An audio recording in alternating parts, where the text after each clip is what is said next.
The three little ones eat 300 pounds of rocks every day, and I have to eat 200 pounds along with them. Don't let their adorable looks fool you. Once they bare their fangs, even steel bullets get crushed effortlessly. Don't be fooled by their fluffy appearance. Their fur is impenetrable. With my current strength, I can't even handle one Bobboboy, let alone three at once. Plus, they're extremely sensitive to the scent of their own kind's blood. If you hurt one of them, the other two will charge at you without hesitation. So taking them down one by one is simply impossible. To survive, I can only blend in with them. Whatever they do, I follow. The reason I came to this dangerous place is to make a lot of money. Becoming a returnee is undoubtedly the fastest way to get rich. 7 years ago, a mysterious tower appeared out of nowhere in this world. People get randomly transported into the tower. Later, only a few returned, and no one knows what they experienced inside, because those returnees refuse to reveal any information about the tower. But every single returnee becomes a highly sought-after person in society. They possess magical powers that ordinary people don't have, contributing greatly to society's development. Simply put, once you become a returnee, prestigious companies will pay top dollar to hire you. As a useless person, I never planned to get involved in this. Until one day I heard the orphanage was facing closure, and the old director could only hold on for 3 more years. Scenes from my time at the orphanage flashed through my mind. But even if I, Kim Jae-ju, worked 10 jobs a day,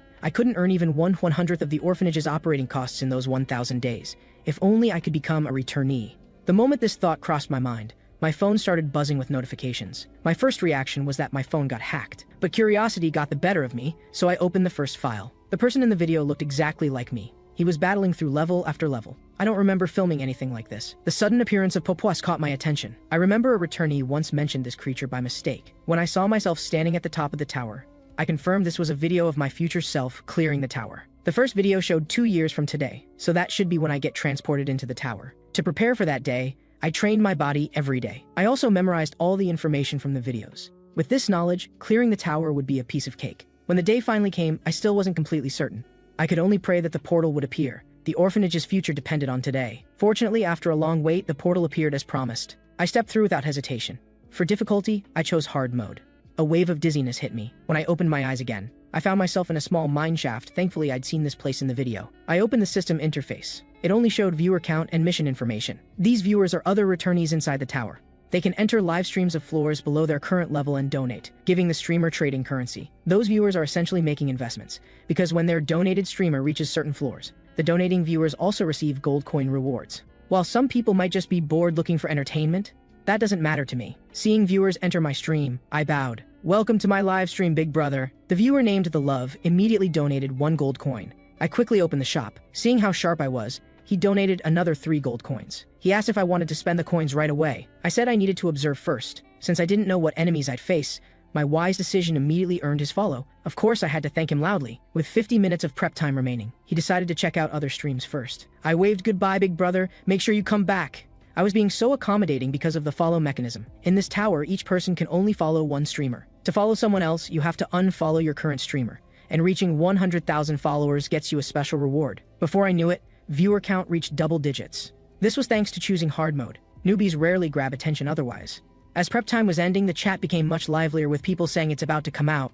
I actually knew what they meant, but pretended to be curious. They couldn't spoil it, or they'd get kicked out by the administrator. I originally thought those returnees were intentionally hiding information, but the video showed me there's a powerful administrator in this tower. The returnees must have been threatened, which is why no tower information leaked out. As I pondered this, only seconds remained. I apologized to viewers, saying I might not be able to chat much during the challenge. This gesture earned their approval, and the big brother who first followed me returned to the stream. Time hit 0, mission, eliminate all enemies.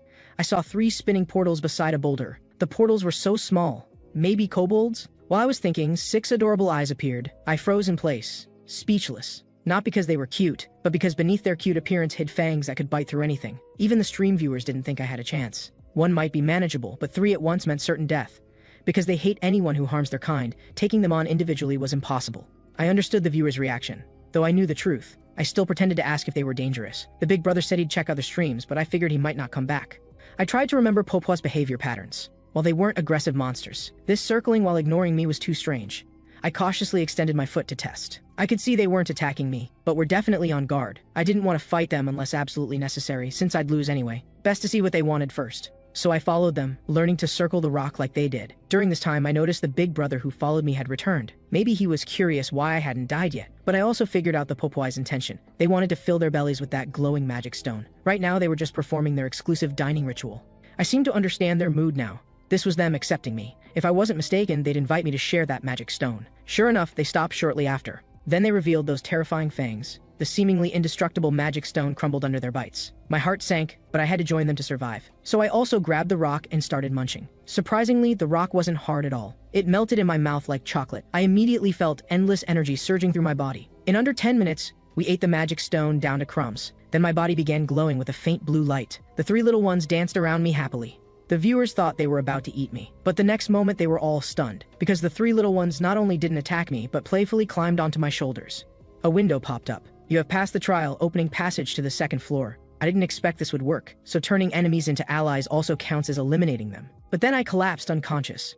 After an unknown time, I woke to see the three little ones staring at me curiously.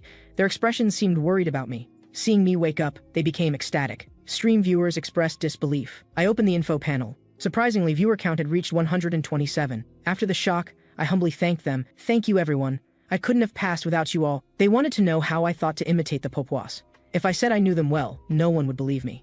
So I could only say fighting them seemed deadly. So when I couldn't win, I had to join them. In the end, I was just lucky. Barely managed to fool them. I pretended not to know about rewards. Said I planned to head to the second floor. Sure enough, they thought I was a clueless newbie. Everyone reminded me about unclaimed rewards in the chat. I looked confused as I opened the window. Clicked once and a gift box dropped out. The viewers seemed surprised by such a large reward box. I immediately opened it. Inside was a stone, a name change card, and a small bag. I first picked up the stone to examine it. The Bobboboy beside me immediately rushed over. I quickly lifted the stone higher. This looked like a magic stone. Normal magic stones are transparent blue, but this one was white, so the viewers couldn't tell what it was. Trading it could get 5,000 gold coins. Feeding it to the Bobboboys would be wasteful. I could only gently tell them I'd give them something better later. The name change card and coin bag were pretty ordinary. I greeted the viewers. Big brothers, I'm heading to the second floor now. After speaking, I walked toward the portal, but the Bobboboys ran in a different direction. The viewers didn't know why either. I had to follow them to the stone wall. Without a word, they bared their big mouths, then started gnawing frantically at the wall. Soon, they chewed out a passage. I didn't dare enter immediately, but I heard them calling me from inside. After greeting the viewers, I crawled into the hole. The narrow passage kept scraping my skin. Viewers said it looked painful just watching. Actually, I felt no pain at all, more like being massaged by stones. In the dark environment, my arms suddenly glowed. I pretended to panic. What's happening, big brothers? But people just teased me. I knew this should be Knight's power from eating the magic stone.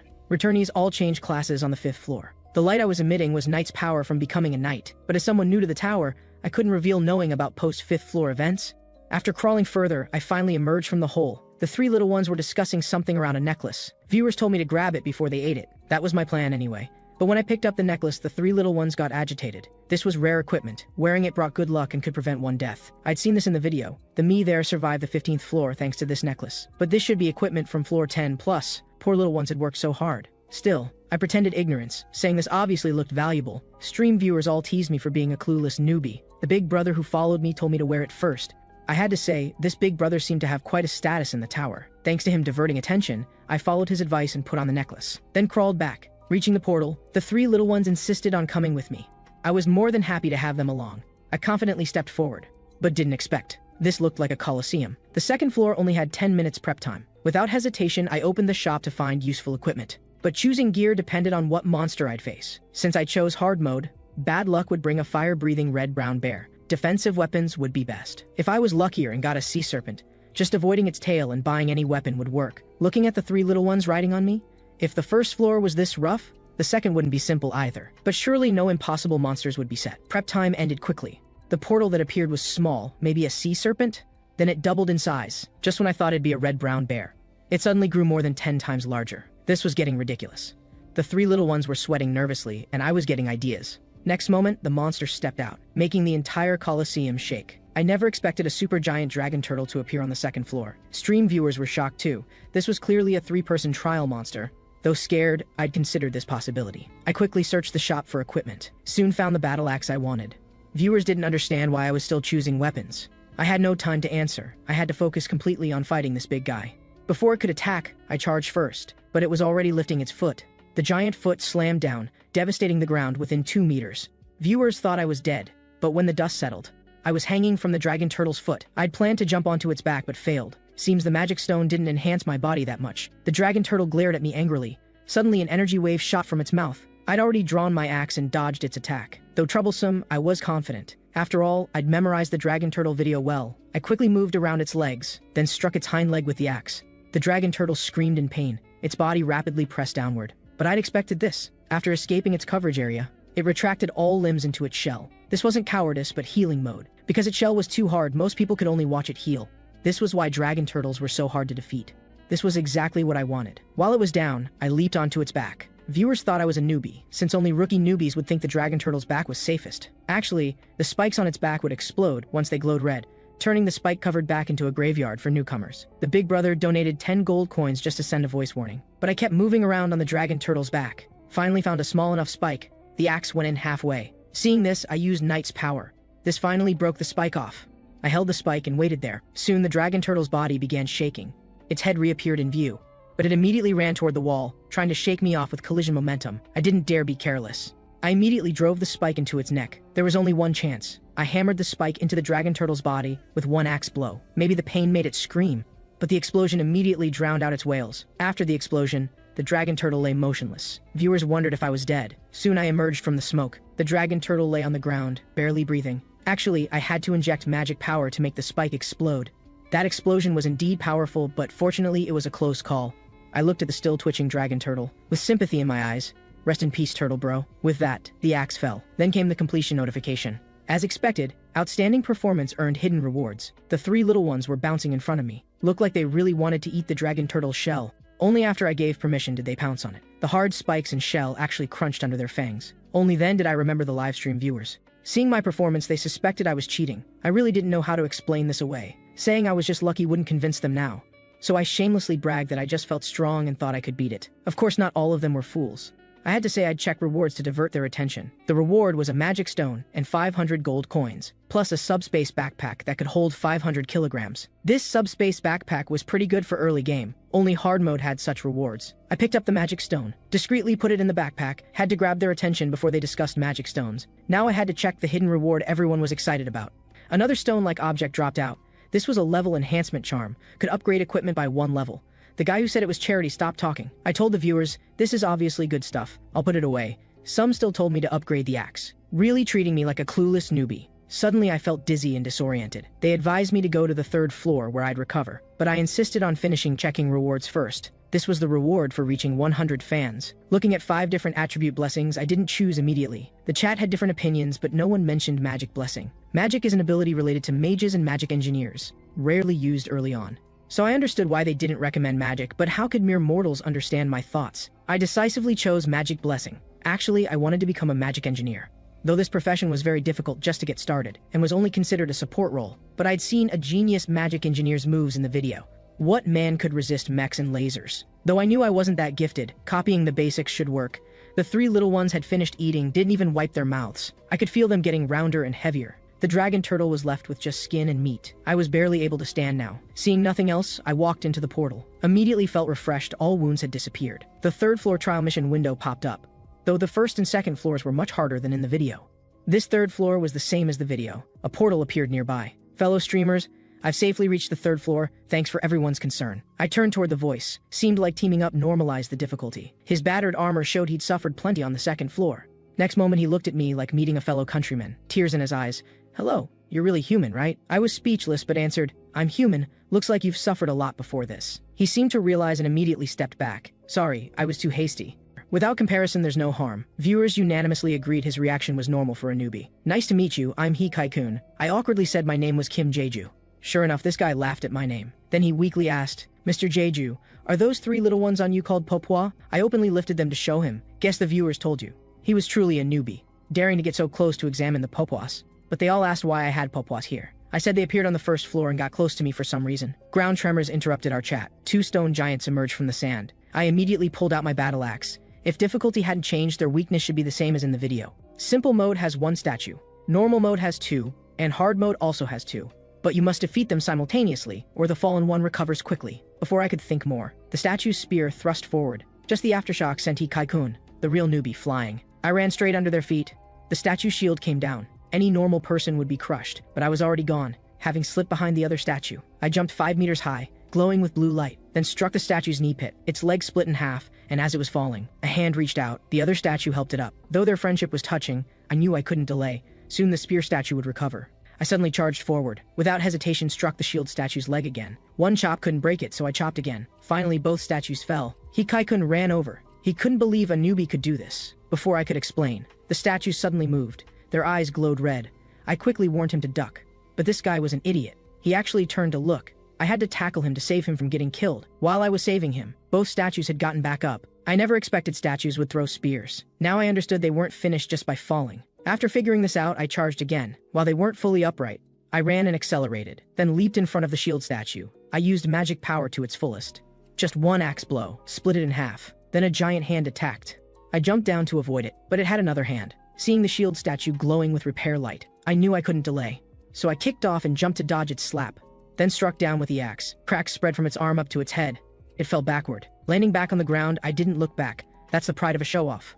Sure enough, this time it only twitched a few times. The red glow in its eyes soon faded. Then came the completion notification. Seeing my spectacular performance, viewers donated gold coins. I immediately greeted them. Thanks everyone, sorry for the wait. Of course, this was just surface talk. The battle ended too quickly. I looked around, muttering about where the portal was. My confused act fooled most people. They thought I was a combat-skilled newbie. Following their advice, I headed to the church, but Kai-kun stopped me. Can we chat for a bit? But I just wanted to clear the tower quickly. Sorry, maybe next time. I ran off, leaving the poor newbie confused in the wind.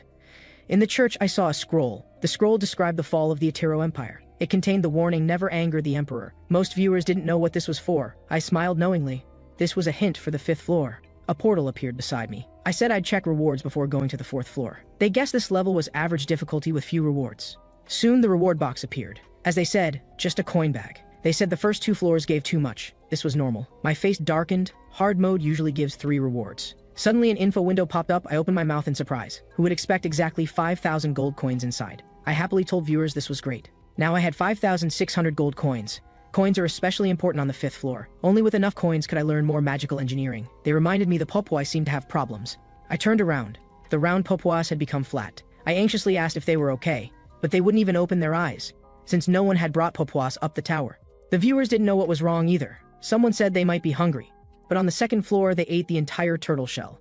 I reluctantly took out the magic stone, but they still didn't react at all. Just when I was at a loss, the big brother donated 20 gold coins and sent a voice message telling me to go to the 5th floor first. Since they couldn't reveal later floor content, the chat just used that thing to refer to it. But even without them saying, I knew someone on the 5th floor could heal the Bobboboys. Time was critical. I picked up the 3 little ones to leave. Kai-kun finally caught up. Jeju, wait for me! I didn't want to deal with him, but couldn't just run off. I know you find talking to me troublesome, but I still want to thank you in person. If not for you, I'd be dead already. Thank you so much. Hearing this made me feel a bit embarrassed. Though I made no promises, I gave him motivation to survive. After all, whatever happens, you must live to meet again. I then carried the Bobboboys to the 4th floor. Mission, remove the seal within the time limit to open the gate. Failure means being trapped forever. But I knew this was no different from death. While you could buy food with coins, coins would eventually run out, and no viewers would donate to worthless streamers. I placed the Bobboboys on the ground and walked to the wall. This was an intelligence test level. In hard mode, there were 100 crystals here. I opened the shop. It was full of various foods. I knew this was the administrator's trap, designed to make newbies waste time on food so they'd run out of time and be trapped. I decided to voice my thoughts about saving money. All the haters jumped out, telling me to buy fried chicken and such. Some people defended me, saying they had no humanity. After all, the Bobboboys were still sick. I let them argue while I studied the seal. I knew the 4th floor required using hidden text and crystals to find patterns. Connecting the crystals would break the seal. The video version of me had suffered greatly from this, thanks to my future self. I now knew the crystal patterns, though at first my brain felt like exploding, but now I was smart about it. Treat each character as a number and memorize it like a password. The viewers thought I was randomly pressing, but when I lit up dozens of crystals, those fools were stunned. This was all from my hard work memorizing everything.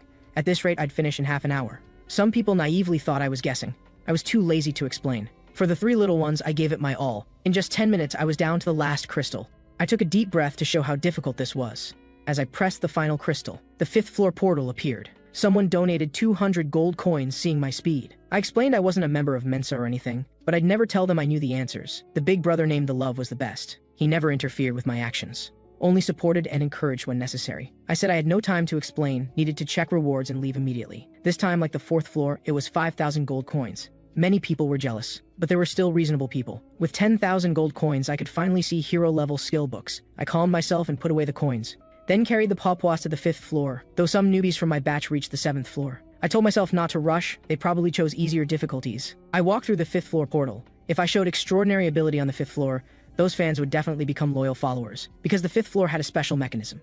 Viewers couldn't leave the stream, and real-world time wasn't affected. I would become a character in the Atiro Empire. Another returnee would enter with me, and we had to complete the predetermined ending. I originally didn't want to choose this useless prince as my story character. But users in hard mode generally become important figures in the Atro Empire. Magic ability corresponds to the chief magician. Physical ability corresponds to one of the knight commanders. There are also non-combat professions like merchants. I saw the comments were all different, but no one suggested I choose the magic engineer ability. But they didn't know this was exactly what I wanted most. And magic engineering corresponds to the Empire's platinum mechanical engineer, which was practically tailor-made for me. I wanted to choose. Before I finished speaking, a selection window popped up. Are you sure you want to choose abilities related to magical beasts? I frantically shouted no. But the system made the choice for me anyway. So I was forced to transmigrate as the second prince of the Atro Empire. Among the characters with magical beast abilities, Kulitoplas. When he was 10 years old, he asked his father the Emperor for a magical beast as a birthday gift, but got slapped instead and was scorned by his older brother. So he secretly built an underground space beneath his room. Bodeli helped him and promised to help him buy magical beasts. Later, when the Emperor discovered his magical beast breeding, he could only tearfully burn those magical beasts to death. Later he got drunk and caused a scene in the streets, earning him the title of Scoundrel Prince. After reading the second prince's character setup, I was already quite unsettled, and I had to complete a coup within 7 days. This mission was absolutely ridiculous. The audience also expressed sympathy for me, but since it had already happened, I couldn't just sit there waiting for death. Generally speaking, if the mission is simple, you just need to focus on completing the task. If the plot is extremely difficult, then eliminating competitors would be a better choice. For impossible settings like becoming emperor, maybe I could do just that. After thinking it through, I called for someone to come in. I calmly commanded him, "Go call Bodeli over." The audience praised my acting skills. Soon after, Bodeli arrived. "Your Highness, did you call me because of the magical beast you brought back today?" Although I didn't know about this, it was best to play along for now. Then he had someone carry in an object covered with white cloth. I was also somewhat curious about that thing, but I never expected. Inside were actually the Bobboboys. I cursed myself for being inhuman, completely forgetting about them, but I kept a calm expression and asked, "Why do they look so listless?" I asked those magical beast hunters. They don't know what's wrong either, but I think they consumed too much magic stone. They should recover after some care. I was listening intently when he suddenly shouted, "Your Highness!" Then he excitedly grabbed my shoulders and shook me. "Why do I sense the aura of magic stones from within your body? What happened during the month I was in the north?" I pushed his hands away in disgust, saying I was fine and he didn't need to worry. How can I not worry? If magic power runs wild in an ordinary person's body, it could cause an explosion. Although you're lucky and your life wasn't threatened. But now the magic stone's aura has penetrated into your brain. If it continues to worsen, your emotions might completely lose control. You absolutely cannot consume magic stones anymore. I patted his shoulder reassuringly. "Don't worry, I'll keep your words firmly in mind." Seeing this, he bowed and took his leave. Before leaving, he told me the first prince was acting very suspiciously and I should be cautious of him. I said I understood, and that I would personally take the magical beasts underground. Only then did he leave with peace of mind. Bodeli was originally the second prince's mother's guardian knight. After the imperial consort died, he voluntarily became the second prince's attendant, so, for the second prince, Bodeli was the only helper he could trust. Then I walked to the bookshelf, just lightly tapping one of the books. A secret passage appeared before my eyes. I followed the stairs down to the dark underground space. The animals inside didn't reject me when they saw me, showing more of the joy of seeing their master. It seemed the second prince treated them well. I found a spot to put down the Bobboboys. I turned and left before they could react. "Sorry, Bobboboys, I don't know what will happen outside, so for your safety I can only put you here for now." The three little ones were obviously sad about my departure, but in their sickly state they couldn't do anything. He swings his sword 10,000 times every day, because every swing of his sword raises him one level. This is the world's favoritism toward transmigrators, which also made the man mistakenly think he was the protagonist. He was a swordsmanship instructor in the real world and chose hard mode right after entering the tower, so gold coin rewards came very easily. Thus he became arrogant. At this time, the audience reminded him that a visitor had arrived, and the visitor was precisely the character I was playing, second Prince Kaoli. I watched him with interest and he stared back at me foolishly, until the audience reminded him did he react. Then he knelt and bowed to me with clumsy movements. "Rise, your dedicated training for the Empire is truly gratifying."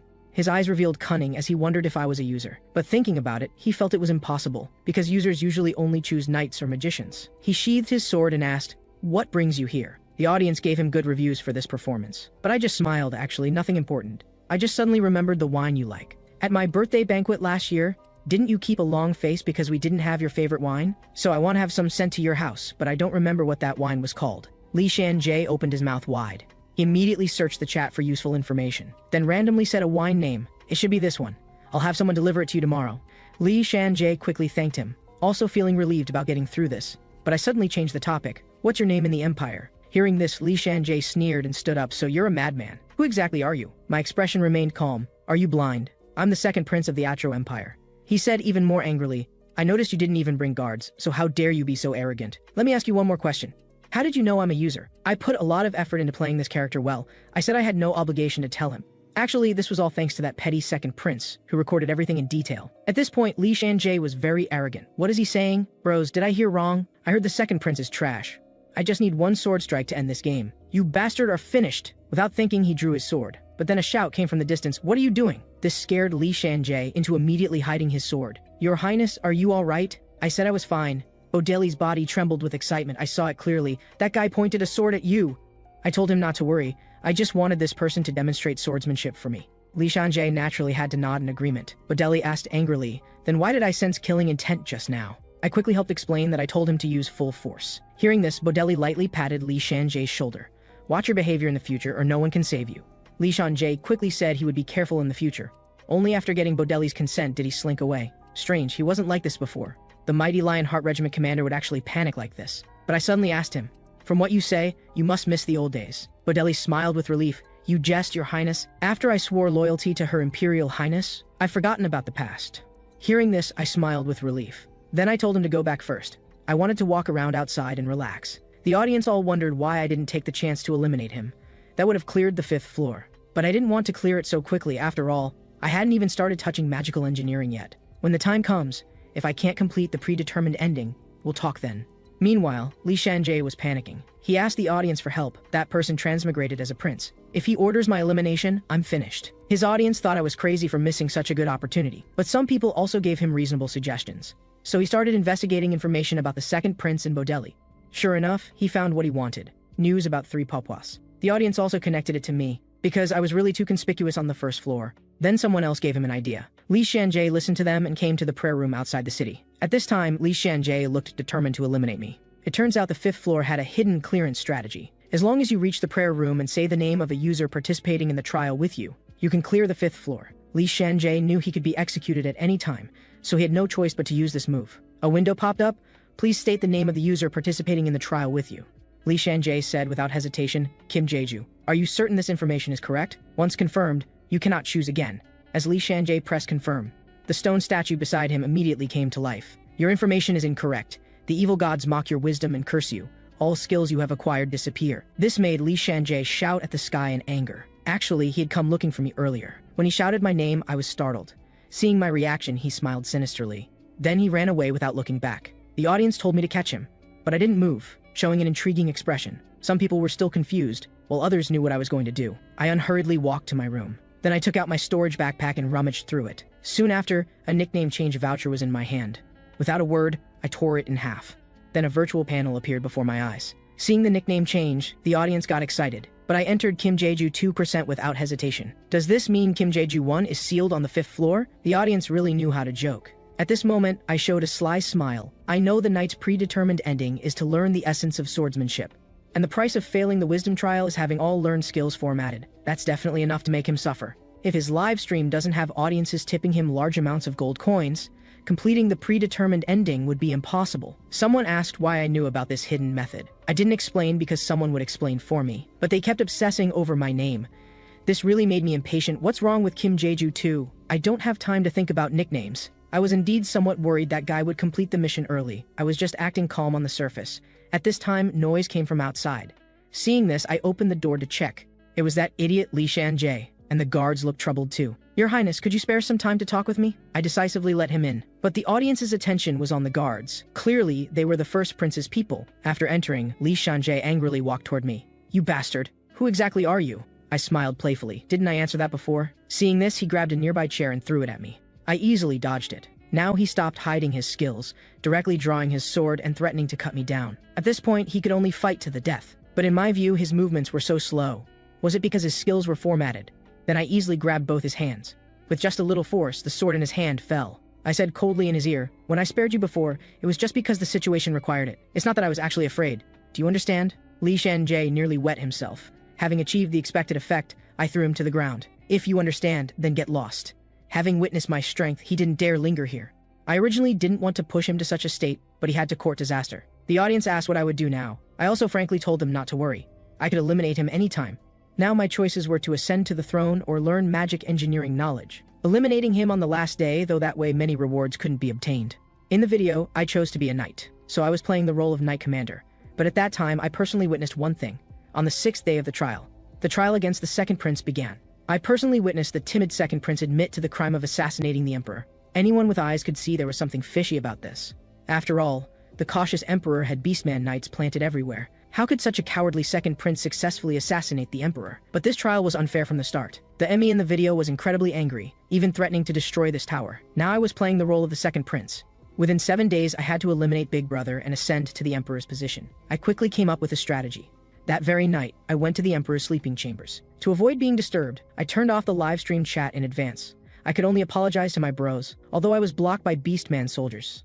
I still successfully met with the emperor. Seeing me, the emperor also expressed doubt. How strange, you actually came to find me. I respectfully bowed. How can it be strange for a son to visit his father? This emperor was actually quite reasonable. After he dismissed the beastmen, I told him that the ring he used to control the beastmen was fake. The real ring had long been secretly swapped by the first prince. He also asked why I, who had always kept quiet, was now revealing this. Did I want something? I openly admitted I wanted to become emperor, and said to him, please go die. Through this operation, I received a wave of gold coin tips from my bros. They were very excited to see what I would do next. But the next day I went to the workshop. Unfortunately, I ran into the first prince. He immediately mocked me, and it seemed he already knew about my meeting with the emperor yesterday. He probably came to find me curious about what I said to the emperor, but I made him angry with just 2 sentences. As he stepped forward to slap me, a voice said, stop. It was the imperial mechanical engineer Pulan. It seemed he also disliked this first prince and came to speak for me. Facing someone like the first prince, he wasn't afraid at all. After all, even the current emperor had to respect him. The first prince could only leave harsh words and depart in anger. After that, I successfully entered the workshop. As soon as I entered, I smelled that nauseating machine oil. Then a window popped up. Magic engineering ability value increase rate will be enhanced here. I immediately opened the skill shop. The skills inside were quite expensive. The audience all said seeing these skills gave them headaches, but I ignored their complaints. I quickly learned all the magic engineering skills in the shop. Someone angrily called me an idiot. I immediately banned him. This could serve as a warning to others. Then I used all the skill books I bought. Immediately a wave of dizziness hit me, like a carsick person who had been on a bus for a day and night. It took me a long while to recover. Seeing my determination, the audience stopped trying to dissuade me. With everything ready, I knocked on Pulan's door. I respectfully told him I wanted to borrow his workshop. So he took me to the underground laboratory. Then he handed me a problem. Solve this problem first. Fortunately, my high school physics wasn't bad. Combined with the skill knowledge I just learned, I felt good about completing the problem, although I only got half the points. Pulan was very satisfied with my answer and readily agreed to let me use the workshop freely. He assured me he would absolutely not let the first prince step foot in here. Then I apologized to the audience. The live stream would be somewhat boring for the next few days.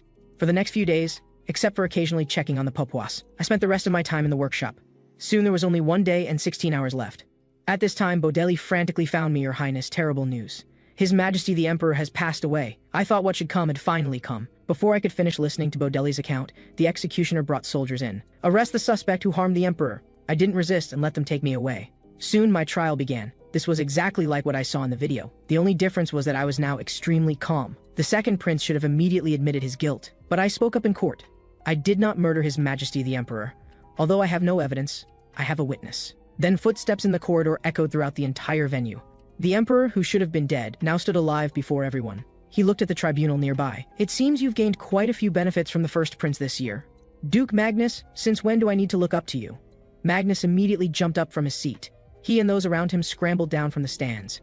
Then they knelt one by one at the Emperor's feet. The Emperor didn't forget to smile at me. Then let the official trial begin now. But the first prince was still defiant, and the soldiers who brought him were polite. They didn't even put handcuffs on him. He even told the Emperor this was all my conspiracy. The Emperor's face immediately darkened. Since you consider me Emperor, why aren't you bowing? Only then did the first prince reluctantly assume the position. Then he glared at me angrily. I didn't want to deal with him right now. At this time, someone tipped me 500 gold coins.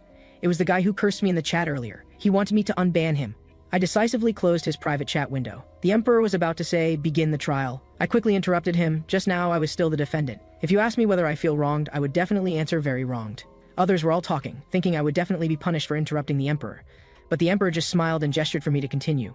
I said I wanted to personally expose the criminal's crimes to prove my innocence. The Emperor agreed without thinking. So I began questioning the defendant Selin Toplas. Defendant, is your name Selin Toplas? The first prince was grinding his teeth in anger, but finally could only hold back and answer yes. Selin Toplas, did you attempt to harm the Emperor? He stood there speechless. I ask again, did you attempt to harm the Emperor? But he suddenly laughed. Your clumsy imitation of His Majesty the Emperor is just too funny. Koli, you couldn't be trying to compete with me for the throne, could you? I don't know why you're having a fit, but if you kneel and apologize to me now, I might still forgive you. I directly slapped away his dirty hand. If it were that truly stupid second prince, he might still consider you his big brother. He even told the first prince about secretly keeping magical beasts. In the end, he still didn't believe his big brother had betrayed him. I said the witness could step forward, then a beast man walked up. The first prince spoke first. Knight standing in the witness stand, I ask you. As he spoke, he took out the ring that could control beast men from his pocket, wrapped in white cloth. Since you can see clearly, then tell me who exactly did you see in the reception room? At this moment, he was already showing a triumphant smile. The beastman knight directly said his name. The first prince looked completely incredulous. The emperor also said mockingly, "What's wrong? From your expression, it seems something is out of your control." The first prince finally realized the emperor's ring was the real one. His last trump card was also gone.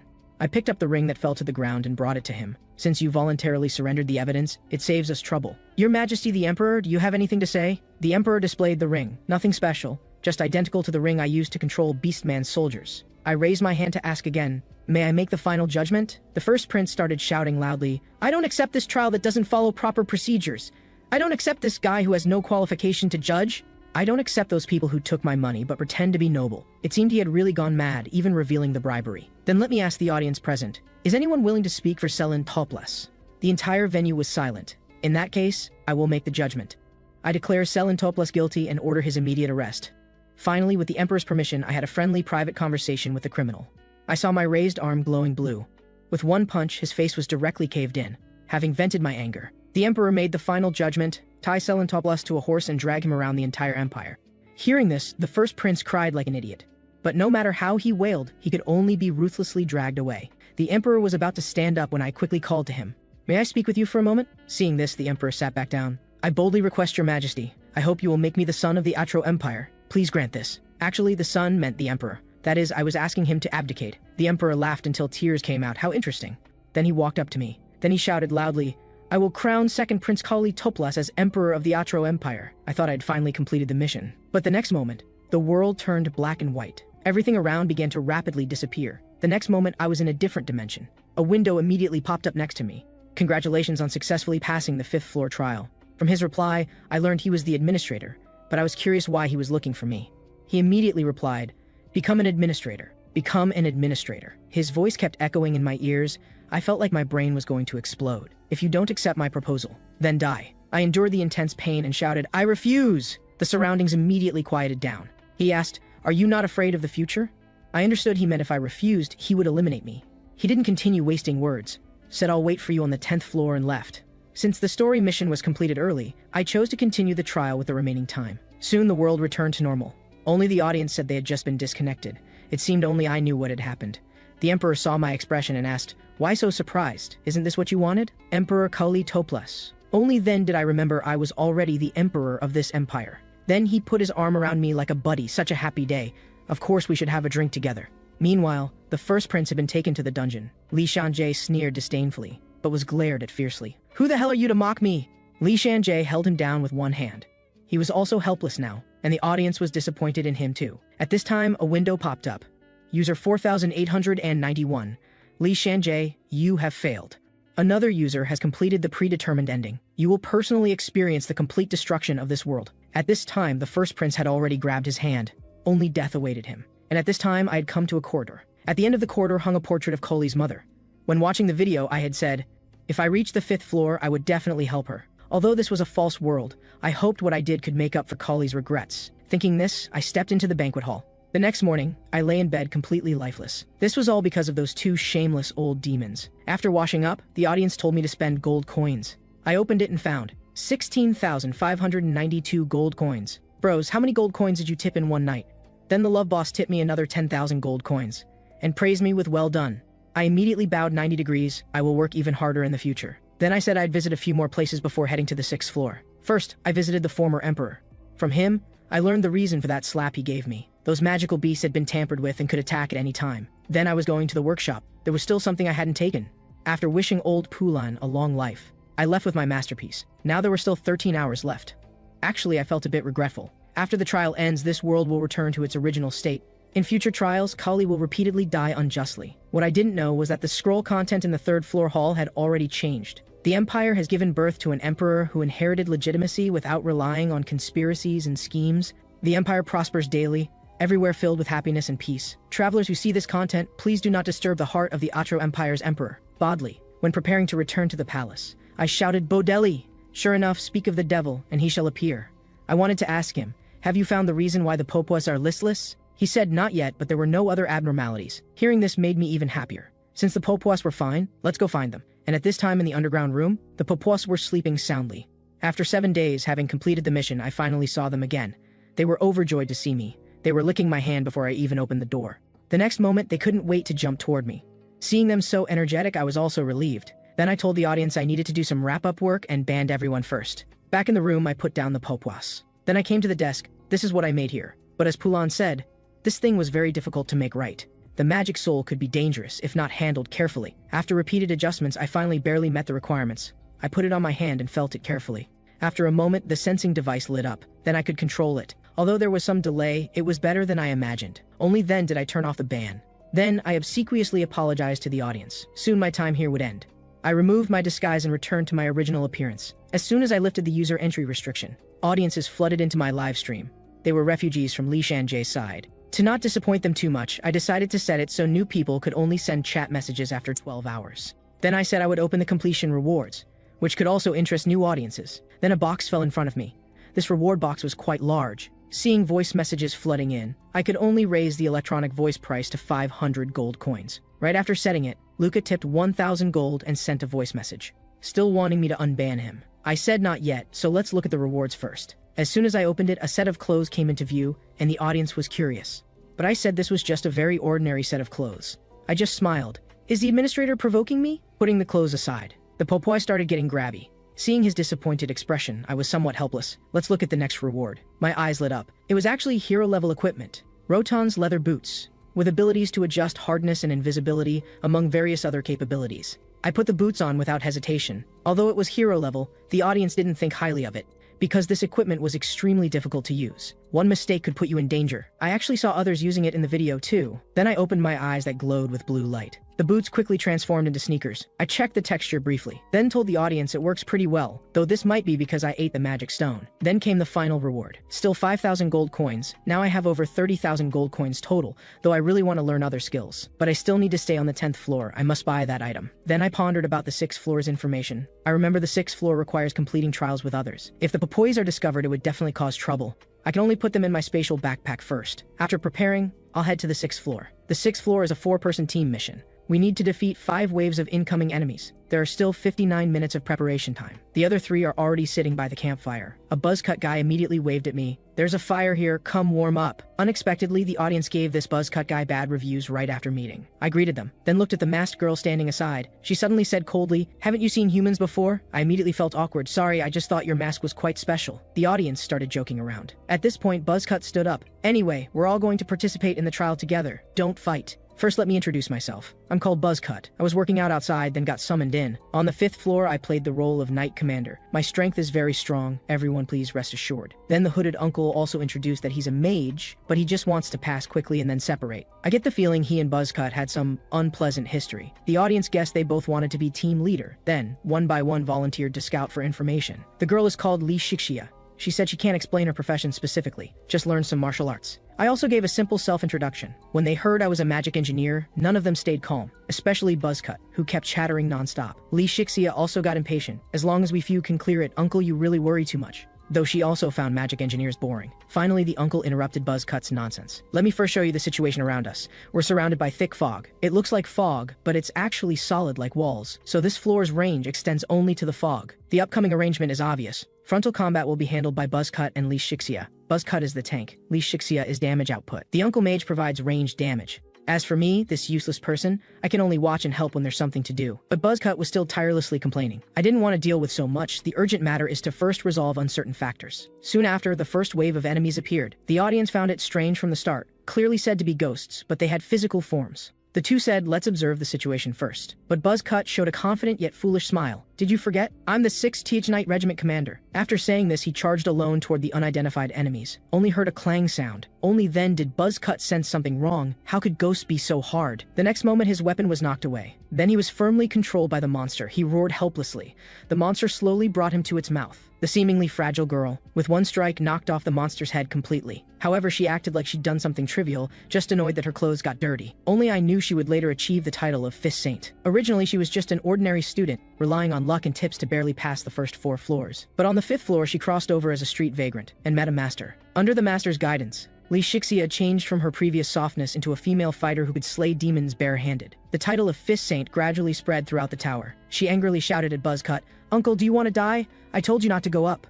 If you're this weak, don't cause trouble for others. I hate people like you who have no ability but love to boast." When passing by me, she glanced at me. "This guy said he's a magic engineer, right? Same as that person just now, both weak and incompetent. But why does he look somewhat familiar?" I didn't know her thoughts at this time, but it's just as well I don't need to act now. At this time, the scout who went to explore other live streams came back. According to him, the audience in Li Shixia's live stream are all daddy fans.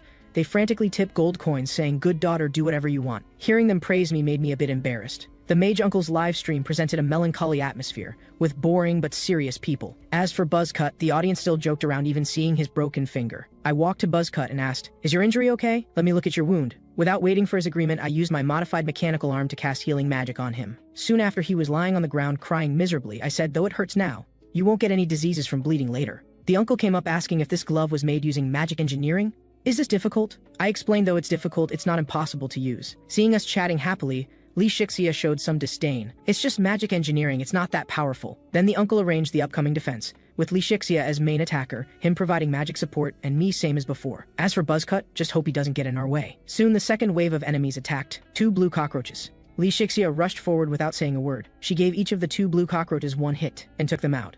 The audience all started getting curious about her identity. I sighed inwardly. Truly worthy of the Fist Saint. Though I knew she and I entered the tower in the same batch, I didn't expect we'd meet like this. Then we deduced the next wave would have 4 blue cockroaches. The uncle said he'd provide magic support. We 3 prepared seriously. But the third wave only had 2 blue cockroaches appear. Li Shixia said, "Let's take them out first." I felt something wasn't right. While I was discussing with the uncle, there was movement nearby. I dodged the sudden sneak attack. Looks like the third wave enemies appeared in 2 batches. Young man stepped back. I heard the voice and turned around. The uncle had already condensed a fireball. He threw the fireball at 1 blue cockroach. But it only made the blue cockroach show question marks. The uncle was also dumbfounded. The audience had already expected this result. I walked in front of him saying, "Let me handle it." While speaking, I'd already activated the modified arm. Others don't understand blue cockroaches, but I know them very well. They're fast in straight lines, and iron weapons can't break their shells. Once you overcome this, there's nothing to fear. Thinking this, I charged at the blue cockroach without hesitation. My fist collided with its pincers. Its whole body was trembling. While I just increased the force slightly, and could penetrate it with 1 punch, the other one tried to escape when it saw this. I definitely wouldn't let it go. I thought Li Shixia should be able to handle the other 2. Looking over, I saw the blue cockroach pouncing toward the defenseless him. It turned out moments before. Li Shixia had defeated 1 blue cockroach with a few punches, then heard the uncle's exclamation. When he turned to look at that battlefield, the remaining blue cockroach quietly approached. In a flash, it was right in front of him. Careless, no time to counterattack, so he decisively defended first. Only heard a puff sound. A drop of blood splashed on his face. The blue cockroach remained motionless, then started swaying. Only then did I reveal myself and say embarrassedly, "Sorry, I accidentally let blood splash out. Are you okay?" Not only was she not grateful, but glared at me with wide eyes. I could only pretend not to see. If I made eye contact, I wouldn't know what to say. Then I shifted the topic to the uncle. "Uncle, do you have more powerful magic?" She said the most powerful thing learned on the 5th floor was that fireball spell just now. "But young man, aren't you a magic engineer? How is your reaction speed faster than some knights?" I could only say I don't know how it became like this. Just as the audience said, I can't tell them I ate magic stones with a pupwas. Buzzcut also came out to show his presence. Anyway, seeing everyone so strong puts me at ease. We could only give him disdainful looks. Soon the 4th wave of enemies arrived. We all guessed this time would be double the 3rd wave's enemies, that is 8 blue cockroaches. But unexpectedly, it was 8 on each side. Not only did ordinary ghosts become physical blue cockroaches, the monster numbers grew exponentially, clearly not wanting us to pass.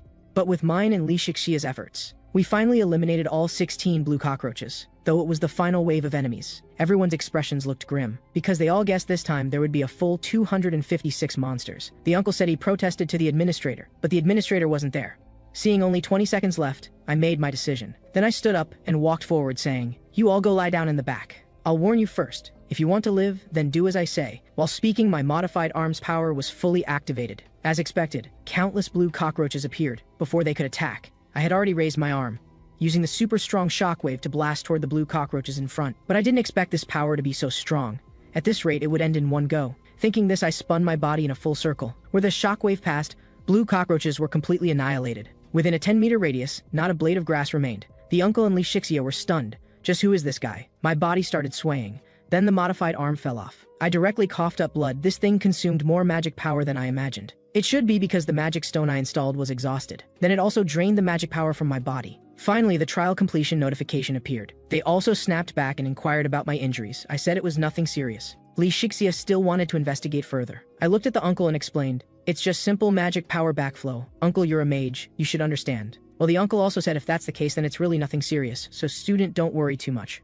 Li Shixia immediately turned aside. "Nonsense, I wasn't worried about you. This is totally a Sunder female student persona." At this time, someone suddenly sent a voice message. "Just who are you?" I completely ignored him. He was also mocked by other audience members. Then I said to the three people, "Everyone confirm your rewards, then leave first." Seeing their hesitant looks made me somewhat gloomy. The trial is over, everyone goes their separate ways. Buzzcut still wanted to say something. Li Shixia walked over to interrupt him, called out "Uncle." I turned back to look but didn't respond. Then she suddenly took off her mask. With an annoyed expression said, "That weird uncle? I'm calling you." The audience knew why her livestream was full of daddy fans. "What's your real name?" I looked confused. Didn't I just say? "My name is Kim Jeju." He said the audience couldn't find this person. Hearing this, I pondered the pros and cons. After a moment, I told him to add the number 2 when searching. Just after saying this, notification sounds kept coming. I had to set no entry notifications for users. Buzzcut immediately got anxious, as I expected. His livestream had few loyal fans. They all came to my side. My audience all said they didn't want to let them in. Hearing I wanted to set entry permissions made Buzzcut feel better. In comparison, not many people came from the uncles and Li Shixia's live streams.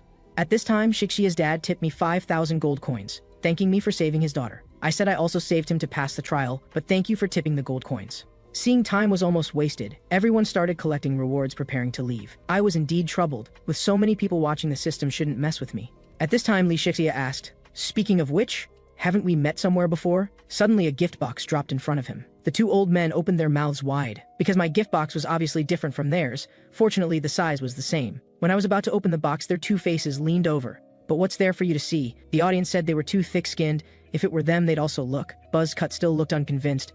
I didn't bother with them anymore. The first reward was Roton's leather gloves, with temperature regulation and magic enhancement abilities. Since the administrator wants to give me hero-level equipment, I have no need to refuse. The uncle glanced and left. After all his people said this wasn't good equipment. Buzzcut said desperately, "Big brother, let me unlock permissions." I didn't even look and refused. The second reward was still 5,000 gold coins. After seeing the rewards, everyone had to bid farewell and leave. The uncle finally thanked me gratefully. Buzzcut just nodded. The audience said that guy's mouth was glued shut. I said we just met by chance. Next time we meet, we might become enemies. Looking at the still smoking modified arm, I said I need to wait for it to cool down before leaving. At this time, my backpack was moving. Seeing this, I opened the zipper. 6 eyes were glowing golden inside. Suddenly, they all rushed out. I immediately felt something was wrong. They must have smelled the magic residue on the gloves. I quickly grabbed them. They struggled desperately. I said that can't be eaten. Hearing this, they looked at me pitifully. I said acting cute won't work either. Suddenly, Li Shixia's voice came from behind. "Uncle, what are you holding?" I immediately became flustered, but didn't know how to make excuses. She had already frozen completely. It turned out the Bobboboys had unconsciously released a cuteness wave. This caused Li Shixia, who was just a student, to feel quite moved. Seeing this, I called her name to snap her back. Then she pointed at me and cursed. "Damn it. Just wait and see." After saying this, she ran away, leaving me alone confused in the wind. But I didn't have that much time to waste. The audience were all worried about my body. Some also hinted the next floor doesn't need strength. I'd already let the Bobboboys return to the backpack. They can't eat the gloves in there. After greeting everyone, I was ready to set off. One audience member directly revealed the 7th floor's content and was immediately kicked from the livestream. What I didn't expect was encountering the difficult wife killer demon from the video on the 7th floor. When I first saw him, I was still a bit panicked, though I only saw him through video. His cold-blooded and ruthless image was deeply imprinted in my mind. I quickly recovered my composure. He smiled and asked me, "What's your name?" "My name is Kim Jeju. What about you?" Hearing this, he very gentlemanly bowed to me. "My name is Han Jishuo." Seeing this, I walked forward and asked, "What did you do before entering the tower?" He didn't answer my question. So quick to probe for my intelligence, "You haven't even confirmed the trial content." I didn't say much more. Even having watched the video, I wasn't confident I could beat him. I pretended not to know and opened the introduction, as I thought it was a lie detection game. Simply put, the person first designated by the stone statue starts asking questions. If the stone statue's 3 eyes light up, the same color simultaneously, it will be awakened, remaining silent or answering incorrectly, Misjudging the opponent's answer will receive punishment. The audience all felt sorry for me, because the opponent clearly looked like a person without emotions. I was also thinking about how to induce him to lie. The waiting time quickly passed. The stone statue started shaking, first pointing at Han Jishuo. He showed an intriguing expression. Kim Jeju, did you know me before entering the tower? The audience thought he was asking questions without thinking, but I knew my first reaction revealed a flaw, though he probably wasn't certain either. So I said I didn't know him. He decisively confirmed I was lying. The unknowing audience definitely thought he guessed wrong, but the result was beyond their expectations. The stone statue lit up with blue light confirming correctness. Now it was my turn to ask. If you were told to take someone's life and it wasn't a trial, you had no necessity to do so, would you still do it? Of course, I'd take however many lives. The result confirmed he was telling the truth. Kim Jeju, did you already know the 7th floor's trial content? Nonsense, how could I possibly know? He again judged I was lying. Result confirmed successful. At this point, I was already sweating coldly. Seems I shouldn't have questioned him right after entering. But I quickly calmed down. You said you'd take however many lives. Then what if it included your wife? Would you harm her? His poker face also showed some panic. Of course I wouldn't harm my beloved wife. I decisively placed the sphere in the groove. Result confirmed successful. Kim Jeju, did you already know I was married? I said that's right. The stone statue remained silent. Now it was my turn to ask again. If your wife came to the tower with you, would you harm her and abandon her in the wild because she hindered you? Actually, I knew the stone statue judges whether we're lying based on objective facts, but the person's psychological factors also influenced the stone statue's judgment. He helplessly shook his head, saying he wouldn't do that. I exhaled heavily. Yeah, anyone with humanity definitely wouldn't do that. But you're lying. Result confirmed successful. He no longer hid his true nature, laughing maniacally there. This is really interesting. Kim Jeju, actually, this is your second time entering the tower, right? Hearing this, my heart trembled. After hesitating, I answered no. He showed a triumphant smile. I advise you better not lie anymore. The next moment, he decisively put down the stone. Result confirmed. The stone statue shook violently, then leaned down in front of Han Jishuo. The god of music will impose punishment on user Han Jishuo. He looked completely incredulous, while my gaze was extremely determined. Because I was certain I wasn't the Kim Jeju from the video, he still wanted to escape, but was controlled by tentacles extending from the stone statue. On his limbs, the stone statue had already raised the ice blade in its hand. Before dying, he still asked me, just who are you? I hesitated before answering, just consider me someone who knew you before. After saying this, the stone statue's weapon had already fallen. Listening to the screams beside me, I couldn't bear to watch directly. The entrance to the 8th floor appeared accordingly. I said, let me confirm the rewards first. This time it was Rotan's hero-level bracers, with magic breaking ability. This is indeed a good ability. I don't know why the administrator always gives me Rotan series equipment. Now I've obtained the 3rd piece. I put on the bracers. With a thought, I made them change color. The second reward was still 5,000 gold coins. Then I'll head to the next floor. After greeting the audience, I walked into the portal. What met my eyes was a lush green forest. This floor is to eliminate all appearing enemies. The audience were all hinting at something in the comments. I didn't pay much attention, found a tree and closed my eyes. Time quickly arrived. Opening my eyes, I saw Papuas appearing before me one by one. Just their expressions didn't look too friendly, but I remained unhurried. Suddenly one pounced at me. The other Papuas also pounced at me, then rubbed against me. I could only silently endure this. I don't know if it's because I learned basic beast studies or because I developed feelings for them. Now I can sense their emotions. However, just as I was looking at these little cuties, my storage backpack opened by itself. Then my back suffered heavy hammering from 3 small ones. They puffed out their little faces, as if expressing their dissatisfaction. One even climbed on top of my head, like declaring sovereignty. Only then did I realize they were jealous. Just then, the portal to the 9th floor appeared. Seeing this, I put the local Popua back on the ground. The 3 little ones immediately became smug. They were indeed jealous. I also realized this place was like the 1st floor. As long as the Popuas had no hostility toward me, it was equivalent to eliminating all enemies. Now I finally had hands free to confirm rewards. A scroll dropped out of thin air. I immediately opened it to view with the 3 little ones. Life that inherited the will of the world tree Bolinabo Ertan. Life that was extremely sad due to the world tree's demise. Life that wants to cultivate new world tree sprouts. As long as your will is firm, the world tree will definitely regain vitality. Some said they couldn't understand, others understood clearly. I gazed at that somewhat different world tree in the distance, knowing this was about the 25th floor's trial content. After the world tree that suppressed demonic energy broke, Atro fell into great chaos. That twisted Atro world is where the 25th floor trial takes place. Then I walked to an open area, found a clean place and laid down directly. Sorry guys, I need to sleep for a while. Not long after speaking, my snoring sounded. The Popuas all played around me. I don't know how much time passed. Though I still wanted to sleep more, my body felt particularly heavy. Don't know how many Popuas were pressing on me. When I got up, they all jumped away. I felt like I slept for about an hour. I said, I need to set off now. The love boss was quite concerned about me, taking the 3 little ones to the portal. Looking back, I saw the local Popuas all showing reluctant expressions. Though very reluctant, I knew they wouldn't abandon the world tree to leave with me. I could only smile and bid them farewell as I walked into the portal. The 9th floor is an intelligence trial, similar to the 4th floor. Just here, there are 4 walls and only 2 hours. Seeing this, I could only sigh helplessly. Evil administrator, You just can't stand seeing me pass easily. The audience also felt indignant for me, but actually this wasn't much, and now it's a two-person cooperation trial. I went forward to greet her. She seemed startled. After coming to her senses, she removed her hood, revealing her beautiful face. "Are those on your head real pawpaw?" She suddenly grabbed my hand. "My God, how did you do it? They're so cute." A fragrant scent wafted over. I said, "Let's pass the trial first, then chat." As the audience joked, "How dare she covet me, this emperor?" Only then did she let go. "Sorry, I was too excited. My name is Chen Xian. What about you?" I also told her my name. Hearing her name, the audience chat became lively. I also knew she entered the tower in the same batch as me. Compared to her real name, her future nickname, Witch, was more widely known. Many people were deceived by her kind appearance and fell victim to her. Her liking for Papuas was just an act. "Miss Chen, can you turn 100 crystals the same color by yourself?" She showed great effort, saying many brothers are helping her so she can try, though 4 walls wouldn't be difficult for me. But I didn't want to attract Chen Xian's attention, so I slowed down. Even the audience could see this. I looked back and saw Chen Xian there complaining why it wouldn't work. I knew she was definitely pretending, but I couldn't be imprisoned here because of her, so I had to show some ability. After finishing my side, I took over her part. She also showed a very apologetic look. With 20 minutes remaining, I finished all the walls. That woman pounced over. "My God, you're simply a genius." The audience all showed some dissatisfaction. I also pushed her away, saying, "With your ability, finishing all 4 walls crystals wouldn't take an hour either, right?"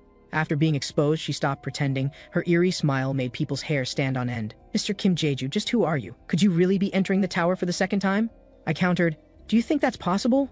Though I also think it's unrealistic. But a brother who just came in insisted I ask. Seems Han Jishua's people couldn't find my live stream, so they went to Chen Xian's stream wanting to inquire about me. "Actually, I also don't think you're entering the tower for the second time, because you're too cautious, possibly reborn or transmigrated." Hearing this, my face darkened. "Why would you think that?" She said she used a replay ticket to watch my 7th floor trial, seeing me not like someone familiar with the tower, but rather very familiar with that person. I also knew this witch was difficult to deal with. If targeted, she'd chase me to the tower's end. I must get rid of her. "Since you're so curious, I'll tell you." She suddenly pressed her face close. "Are there conditions? You have to give me the robe you're wearing first, then I can tell you." She petrified on the spot while I said I was serious. "If you're joking with me, I won't let you off." She started removing her robe. With some annoyance said, "See? Now you can tell me. These audience members really like they've never seen women." I extended my hand, gaze never falling on her. "What are you thinking? I want your robe." So she got even more annoyed. "You really made me speechless. This is different from ordinary magic enhancement equipment. This is expensive robes." I put it on without any courtesy. She hugged her arms, asking, "Now you should answer my question. First of all, I'm not entering the tower for the second time, nor did I transmigrate or reborn. I just understand this tower's mechanisms better than others." "You mean you even know users' identity information?" I just shrugged. "This question you can only think about yourself." You can see she was holding back great anger. "You still haven't told me the method." I said the robe exchange question was already answered. I don't need to say the rest. She was completely speechless, then laughed maniacally again. The 3 little ones were all scared. She finally recovered. "Though I can't accept your answer. You're quite interesting, and I prefer men with many secrets." The love boss told me not to bother with her. Seeing this, I also picked up the 3 little ones and politely dealt with it, then turned to leave, but she called me back. "At least tell me your real name." "What, Kim Jae-ju? How could that kind of name be real?" I suffered serious damage, thinking how can Kim Jae-ju not be a real name? I quickly ran into the portal, finally arrived at the 10th floor. Here you can freely set live stream on, off, and change channels. Also can watch streamers below the 10th floor. Those audiences also receive certain compensation through my performance. I told them I was going to look around and turned off the live stream first, then put the 3 little ones in the backpack, put on the hood before setting off,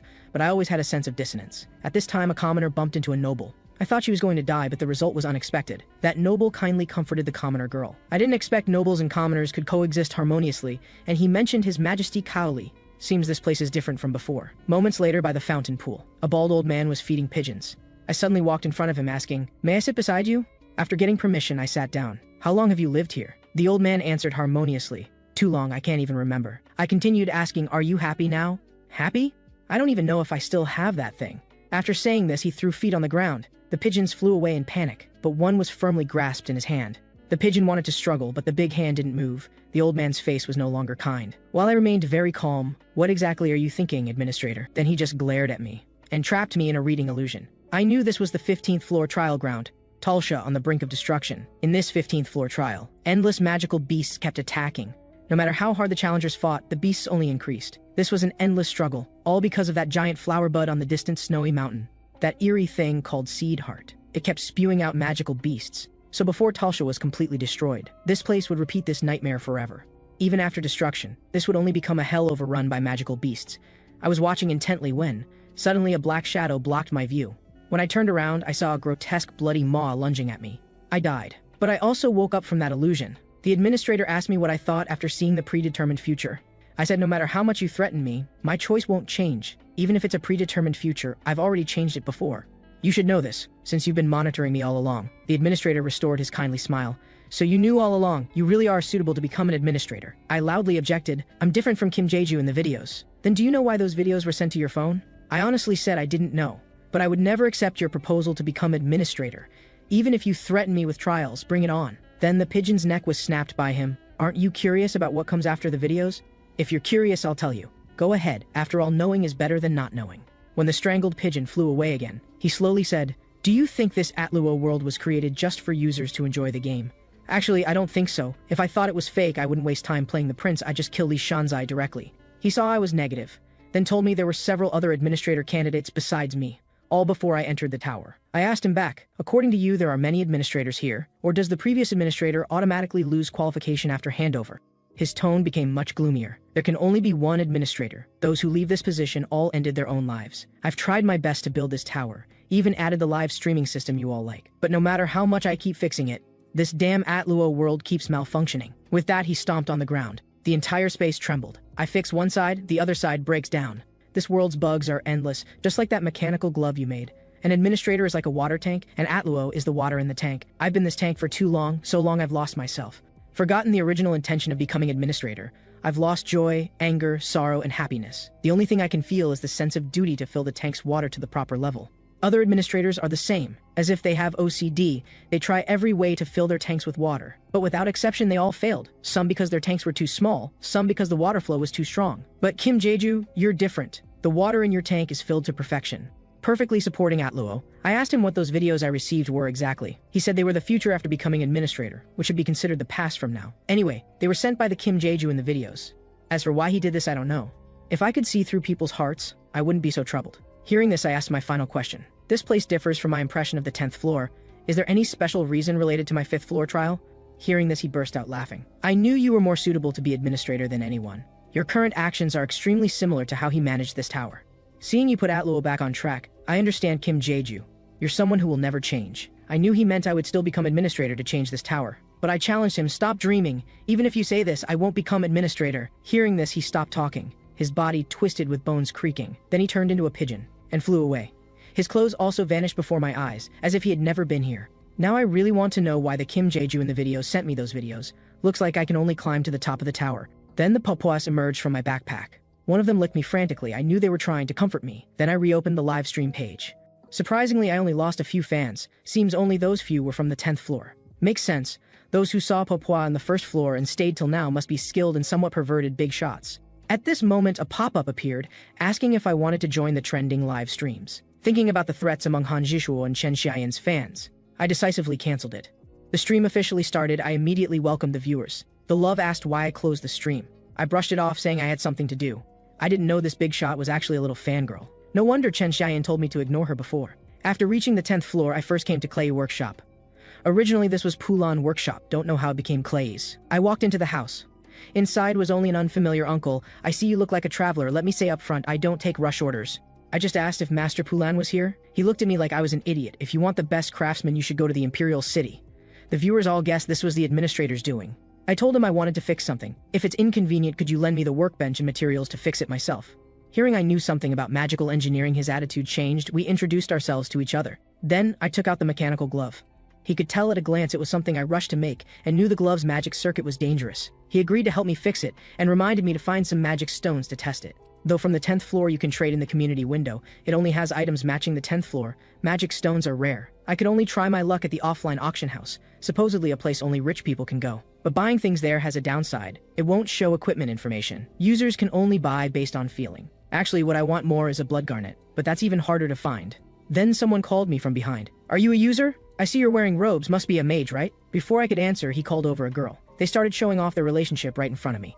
He told me not to go to the free auction house, because he couldn't get in even with 10,000 gold coins, and you can't see equipment info either. Alright, would you like to join our team? We can help you quickly pass the 11th floor. Actually, I knew that from the 10th floor onwards, after passing each floor, users can return to the 10th floor's free area. Seems they lack a mage. So I turned around saying I had business at the auction house. But that woman came up and grabbed my arm. Brother, let's find a place to chat. I immediately shook her off. Really no need, and I'm not a mage. The guy also came forward yelling, "You don't have to push people just because you won't go. We can't force you anyway." I knew I was a bit excessive. I simply apologized and wanted to leave, but these two kept muttering behind me, "Brat, let's see if you can even get in." Sure enough, I was stopped. "If you're a traveler, please prove you have entry qualifications." I showed my gold coins. They immediately respectfully let me through. I politely nodded to those two idiots. Their expressions were priceless. I walked straight to the front desk. Didn't expect they required identity verification here too, but I hesitated to write. The viewers started teasing me. After some struggle, I still wrote Kim Jae-ju's name, but the result didn't match. I could only sigh helplessly. Then added the number 2 after Kim Jae-ju. I really shouldn't have been so careless back then. I removed my hood as required, then headed down to the main hall.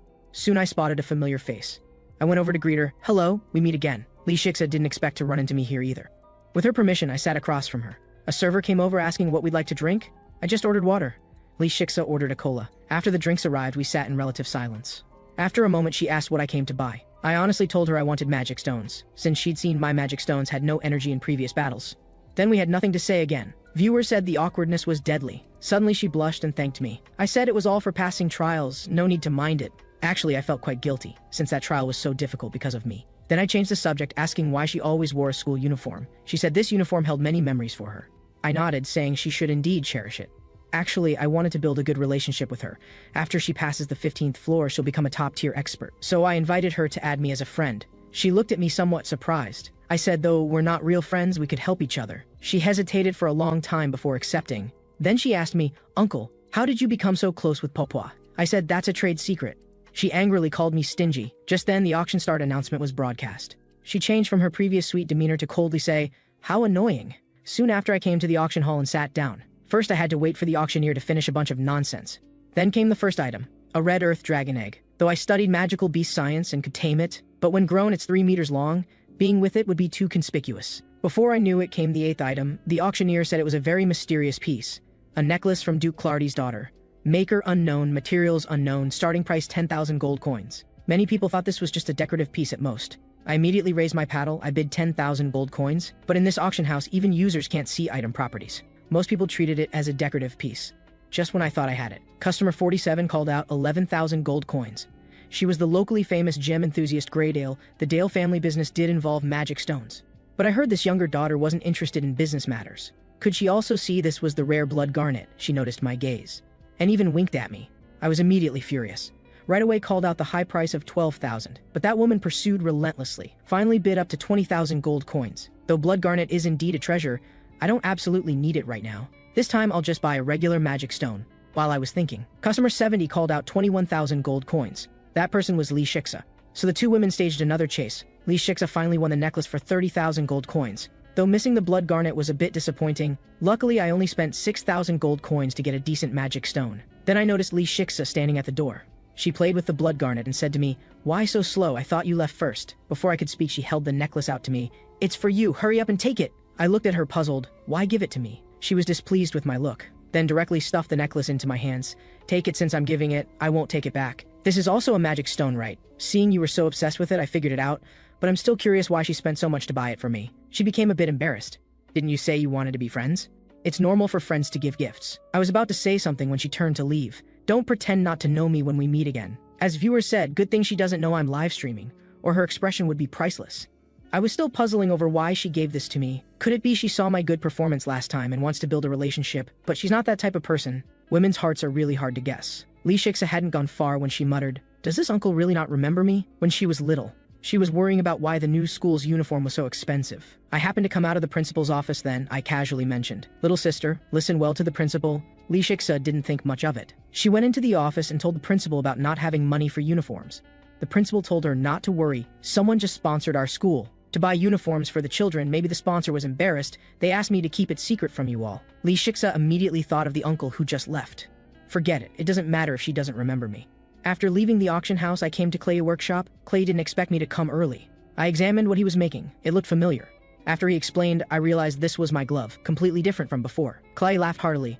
"We magical engineers like to do our best." So I also took out the necklace, but this blood garnet is smaller than I thought. I was going to ask you to adjust the socket size. Didn't expect you already did it almost perfectly. Clay gestured for me to relax. When I first saw this glove's structure, I discovered it needed magic stone consumption. I also know each magic stone varies in size, so I added a mechanism to the glove.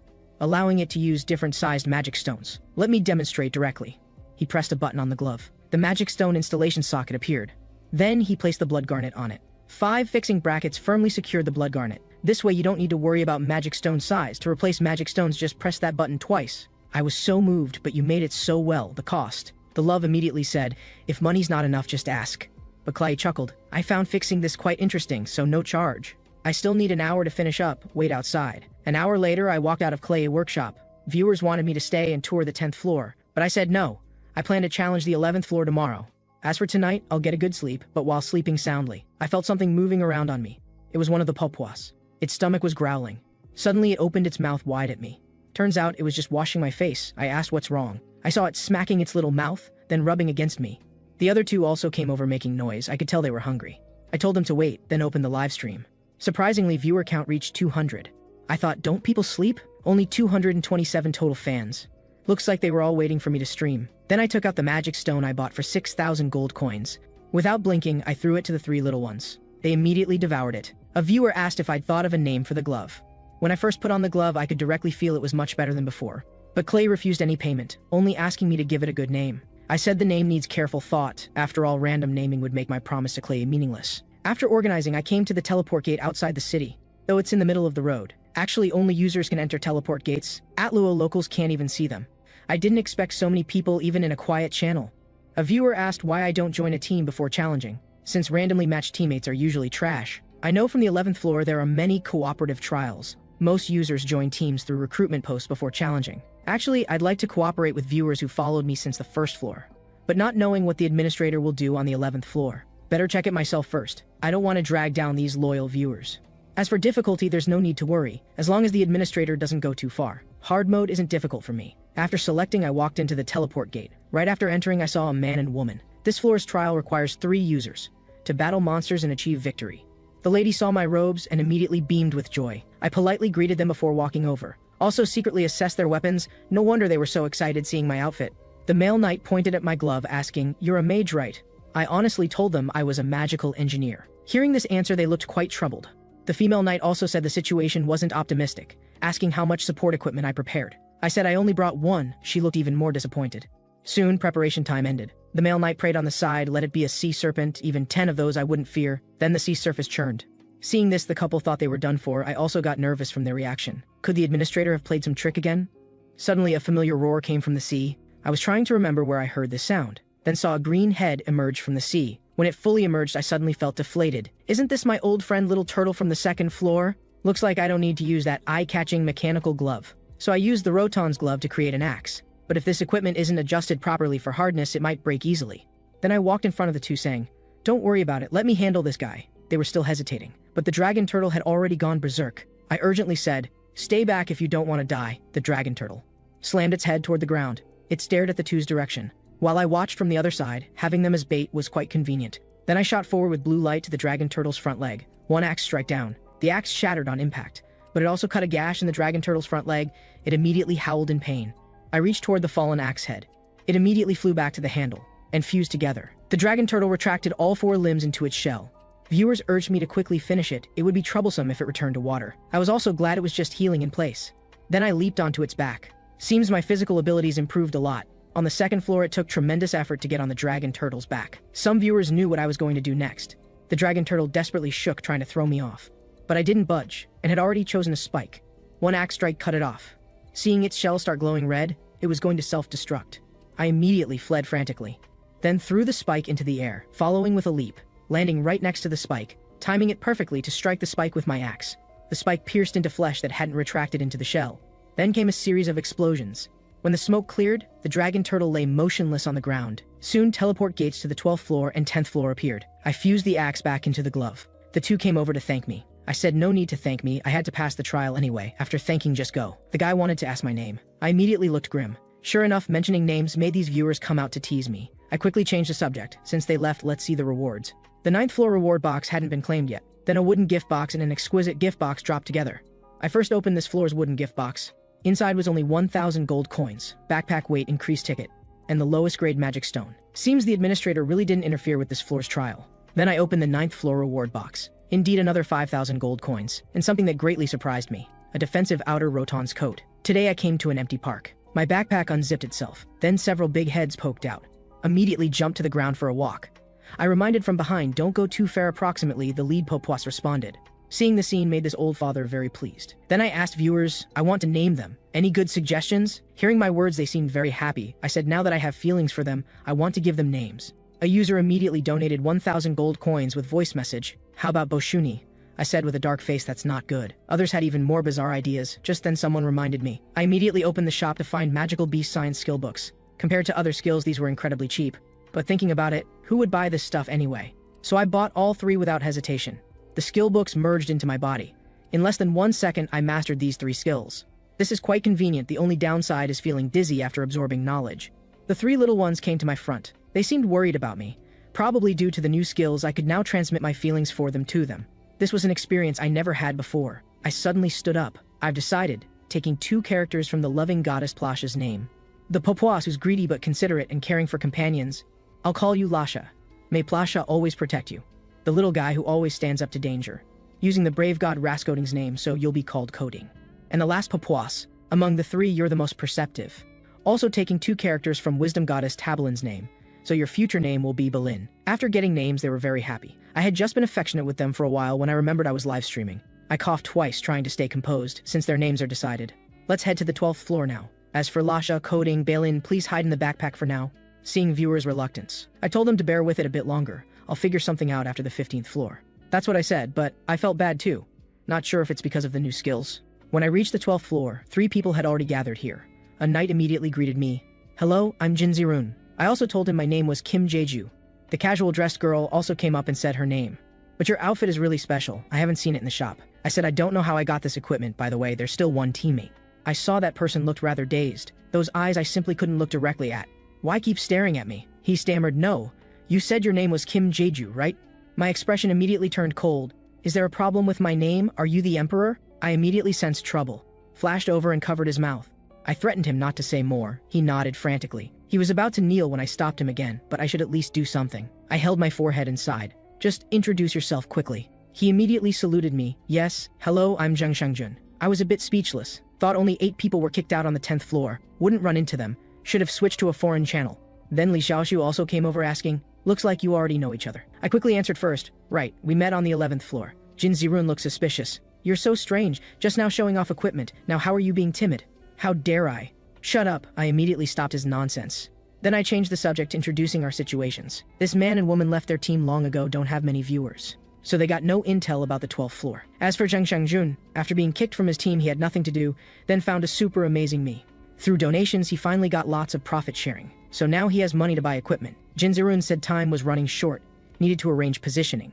Zhang Shangjun, seeing him take charge, also got irrationally fired up. I said forget it, knowing he's challenged the 12th floor, letting him assign positions is fine, right? But Jin Zirun wasn't calm after learning I chose magical engineer.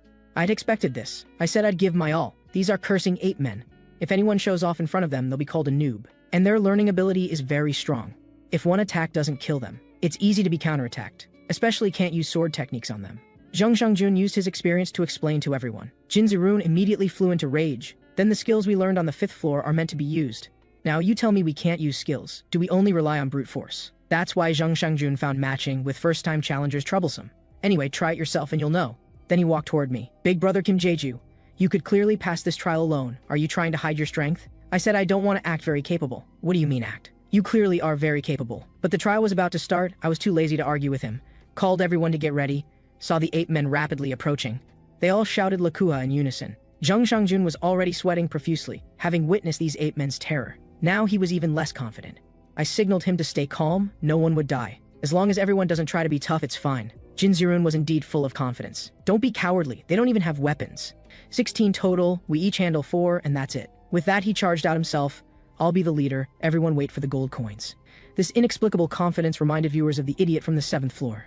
Our positioning was useless. Zhang Shangjun asked what to do. I said, let's see first. This guy's a knight.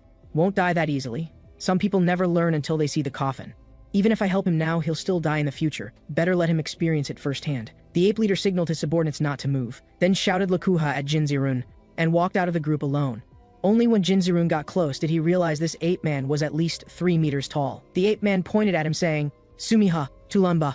Viewers were curious what he was saying. Though I couldn't fully understand, I could sense he was an old monster. To avoid being replaced by the younger generation, he could only transform survival desire into intense fighting spirit.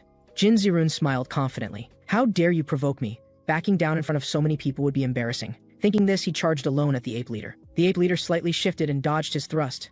Jin Zirun's leg sweep also missed. Since normal attacks don't work, I'll use skills. Thinking this, he injected magic into his spear, then hurled it at the leader with lightning speed, but the leader easily dodged. The leader stepped on his weapon, then raised his fist to punch Jin Zirun.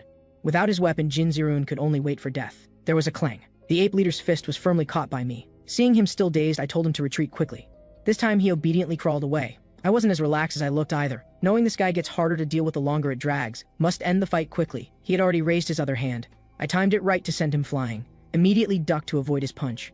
Taking advantage of his backward lean, a blade pierced his chest. Then I looked at the group of 8 men.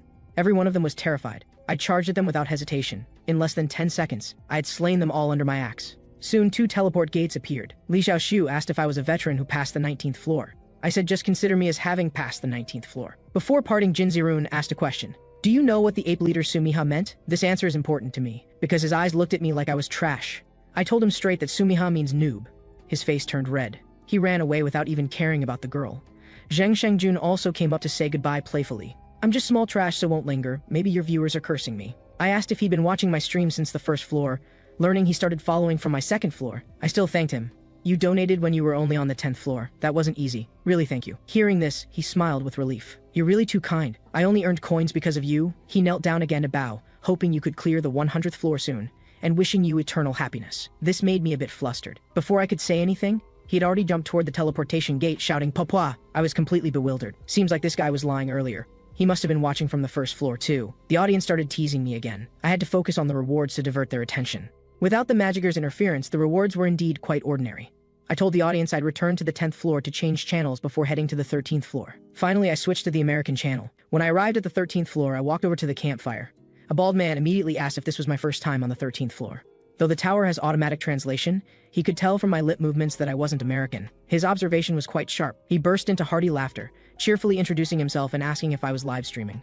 I said no. Barely anyone watches my stream anyway. The bald man then introduced me to the others. Though he seemed friendly and approachable, I already knew their true identities. The audience could instantly tell they were bandits too. They were the notorious Black Scorpion Squad, infamous for their evil deeds. They usually form 6-person teams like this to enter dungeons, then wait for 2 more people to arrive before extorting them. If victims can't pay up, they'll even kill them. Having seen their crimes in videos, I simply couldn't let them off easy. Learning I was a magic engineer made the bald man even happier. He told me I just needed to provide support from the rear. Finally, the system announced the team was assembled. A redhead stumbled out of the teleportation gate, and the bald man immediately rushed over enthusiastically. This redhead named Jack was quite pitiful. He'd just been robbed by bandits on the 12th floor, and now he was being targeted again. Someone nearby couldn't help but laugh out loud. Jack flew into a rage, while the bald man awkwardly claimed he was just happy Jack had survived his ordeal. Soon the trial began, with Jack also assigned to rear support. Continuous barking echoed through the air. Venomous hounds appeared one after another on the snowy ground. Jack reminded the bald man's group to be careful, while the bald man planned to eliminate 20 first,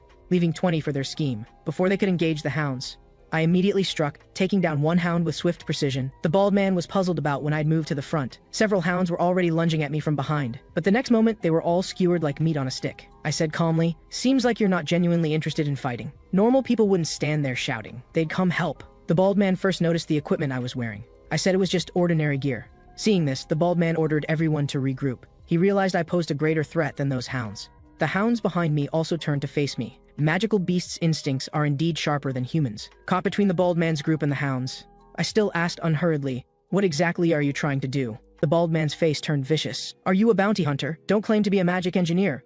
What you're wearing is clearly Roton series equipment. Only knights can handle the burden these pieces bring. I'll be honest with you.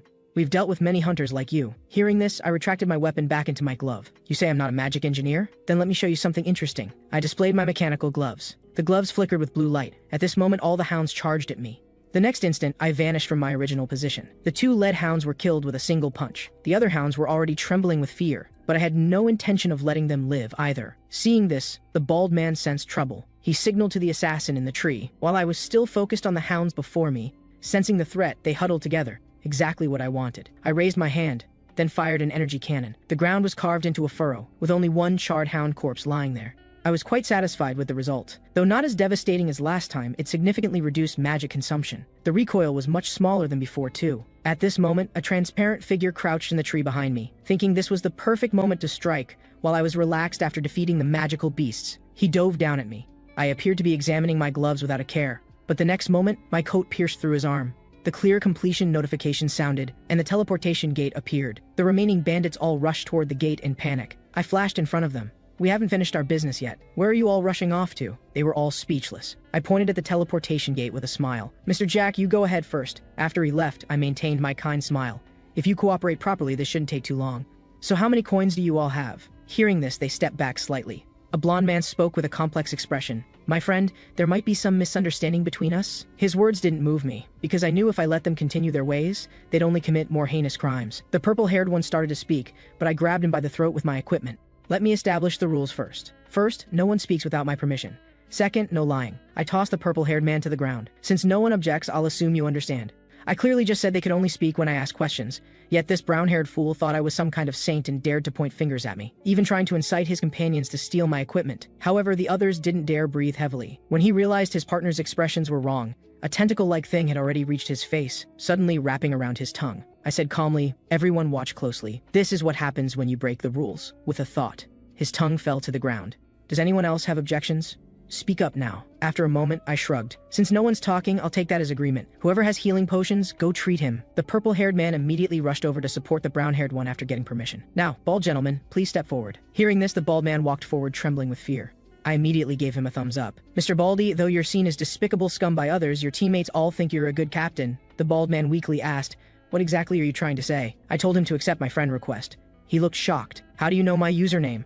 I glared at him menacingly, and he didn't dare say more. "The rest of you turn around. The injured can sit and rest." I asked the bald man knowingly, "Did I just say you were a good captain?" The bald man found my question inexplicable but could only answer whatever I asked. "If that's the case, then your ambitions surely extend beyond the present. So you should be prepared to push toward the 20th floor, right? And regarding your teammates' coins, you must have given them advice without reservation. Now please send me the amount of coins each team member carries through friend message. I advise you not to lie.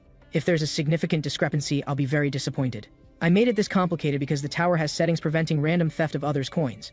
If users die, their coins disappear with them, which is why the bald man's group used such troublesome methods to extort money. But the bald man refused. "We're brothers who've shared hardships together. What's your real purpose in doing this?" I whispered in his ear. "Soon you'll achieve great success on the 20th floor. Then you'll say your biggest regret was being too eager to climb up, abandoning the magic stones hidden underground on the 10th floor." Hearing this, he was no longer calm. I knew from the videos that the bald man was naturally suspicious. He worried his teammates might die while carrying coins, so he used coins to buy magic stones and hid them. Since magic stones are like gold in the real world, their value fluctuates very little. How about this? As long as you hand over all your current coins, I won't touch your magic stones and can even send you to the 10th floor. The bald man thought seriously.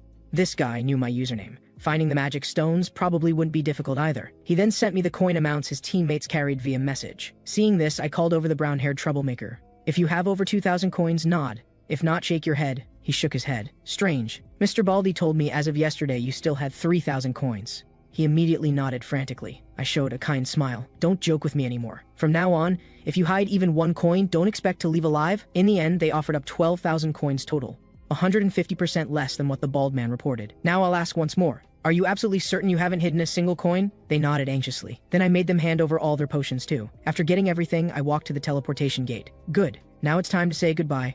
Hearing this, they felt the joy of surviving a disaster. But my Roton's coat began twisting again, and 6 screams echoed across the snowy ground. They were crawling or lying on the ground.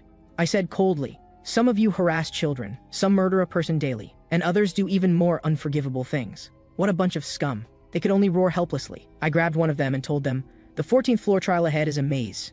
A trial that requires 6 people working together. Since you happen to be 6 people, I'll give you a hand." I dragged him toward the 14th floor teleportation gate and threw the first person in. As for why I'm not keeping my promise, it's because you definitely still have coins. My reward box had already dropped at my feet. After all, even if you've cleared the 13th floor several times, each person would have at least 1 coin as a reward, right? The bald man finally understood. "You're clearly cheating. Bastard. I'll curse you for life." I ignored his words completely.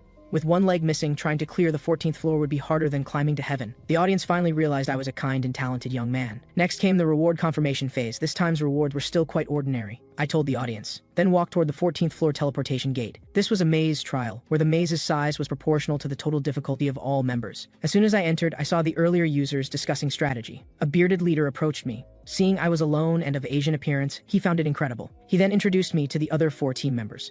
I voiced my confusion. Is this your first time challenging the 14th floor? You seem like you've known each other for a long time. They should know the 14th floor requires 6 people, but their team only had 5. Turns out one of their members got injured on the 13th floor and returned to the 10th floor to recover. Originally, the bearded man's group wanted to wait for him to heal before clearing together, but that teammate firmly refused. He also assured me not to worry, they weren't bad people. Actually, I wasn't worried, just felt it was a bit of a pity. After introductions, we began discussing how to tackle this maze. The rules were simple. Start from 4 cardinal directions, east, south, west, north. As long as someone reaches the maze center, the mission is complete. But this maze's clear route changes with each trial, and the maze size isn't fixed either, so it depends more on luck. Among the 4 directions, only one has relatively fewer monsters and traps. Even so, the bearded man didn't recommend going alone, because choosing wrong could be fatal. But for me, traveling with others would make me hesitant. So I decided, I'll take one path alone and you 5 go together. The bearded man immediately got agitated. What do you take us for? Though we just met, how can we let you risk it alone? I gave them a clear answer. With my abilities, I can definitely clear this floor. The bearded man remained stubborn, fearing I'd throw my life away needlessly. So having teammates who are too kind is also a burden. I said decisively, I'll stand here and not move until you set off. You decide for yourselves. Only then did the bearded man's group compromise. Finally, he gave me a recovery potion. Anyway, if you sense danger, stop immediately. With our 5-person strength, we can definitely solve the maze. I agreed, watching them disappear on the spot. I then set off from the north. When they first entered, things went quite smoothly. They even had the leisure to worry about whether this stranger was safe. Soon after, they encountered troublesome blood-sucking creatures, the most challenging enemies on the 14th floor because their blood can corrode weapons. Now the bearded man's group couldn't scrape together a single decent weapon. Just when they didn't know what to do next, sounds of crumbling stone came from behind the wall, along with some creatures' cries. Suddenly, a gap appeared in the stone wall, and I stood right in the middle of the opening. I grinned and greeted them. Is everyone all right? Not long before, I had just teleported to the northern starting point, when Baron popped out on his own. I was curious what he wanted to do. He had me put him on the ground. I asked if he was hungry. He shook his head, then hopped over to the stone wall. I thought he needed to relieve himself, but unexpectedly he bared his fangs. Those perverted viewers actually found this cute too. Then he went wild gnawing on the stone wall. Could those black walls contain magic? But I'd never heard of black magic stones. Seeing him glow blue all over, even the audience got curious. Then the other 2 jumped out too. Baron communicated with them briefly, then they also started eating voraciously. I was somewhat puzzled. I feed them magic stones whenever I have time. Seeing my confusion, Baron dragged a stone over to my feet, holding it above his head and calling Bobboboys. I took the stone and said I wasn't angry, thanking Baron. Then I took out my mechanical gloves and replaced the blood ruby with the stone Baron gave me. If this was a magic stone, my gloves would activate, but the result disappointed me. Apparently not a magic stone. But with the 3 little ones' comfort, I quickly recovered. Let's continue then. As the audience said, flying over or crossing walls would result in punishment. But I didn't know about going through the middle of walls. When I reached a fork in the path, I was wondering which way to go, when a light pillar rose in the distance, commotion caused by blood-sucking creatures. Seems like the bearded man's group was over there too. So I asked the Bobboboys if they could break through this kind of wall. Hearing this, Lasha jumped down, glowing blue all over with mouth wide open. He actually broke through the wall in one go. He ran ahead without looking back. I told the audience and chased after him, but my running speed couldn't keep up with his wall-drilling pace. Wait, don't break through that wall yet! But he still punched right through, looking quite proud of himself. I immediately picked him up and told him to be quiet, then hid them behind my back before walking out. I almost got discovered by the bearded man's group just now. They didn't notice the Bobboboys. I just felt embarrassed about the situation. I also took the opportunity to make an excuse and slip away. Since you no longer have equipment for protection, just wait here. See you later. I quickly retreated as I spoke, soon disappearing from their sight. The female mage then voiced her confusion. I think I heard Bobboboys sounds just now, but that might have been Mr. Talented making them. Only when I reached a corner did I relax. Then I put the Bobboboys on the ground. Charge ahead, little ones. Just head toward where the light pillar is. So they advanced with devastating force, quickly breaking through the final wall. The light pillar was right ahead, and the 3 little ones cheered joyfully. But the next moment I stuffed them back into my backpack, because those people would be teleported here soon too. After securing the Bobboboys, I touched the light pillar. The trial completion notification sounded. The bearded man's group was amazed, but the next moment turned to joy. Then 2 teleportation gates appeared simultaneously. The bearded man stepped forward and gave me a bear hug. This guy even used knight's strength trying to squeeze me to death. Thanks to you, we could clear this. Though we want to give you some coins to thank you, we're all broke. The others also thanked me profusely, then said goodbye, heading back to the 10th floor to visit their friend. After they left, I began thinking about the 15th floor trial content. It takes place in the northern Atro region. There you can learn many skills to improve combat power. If there's no magic or interference, I could easily clear it with my strength.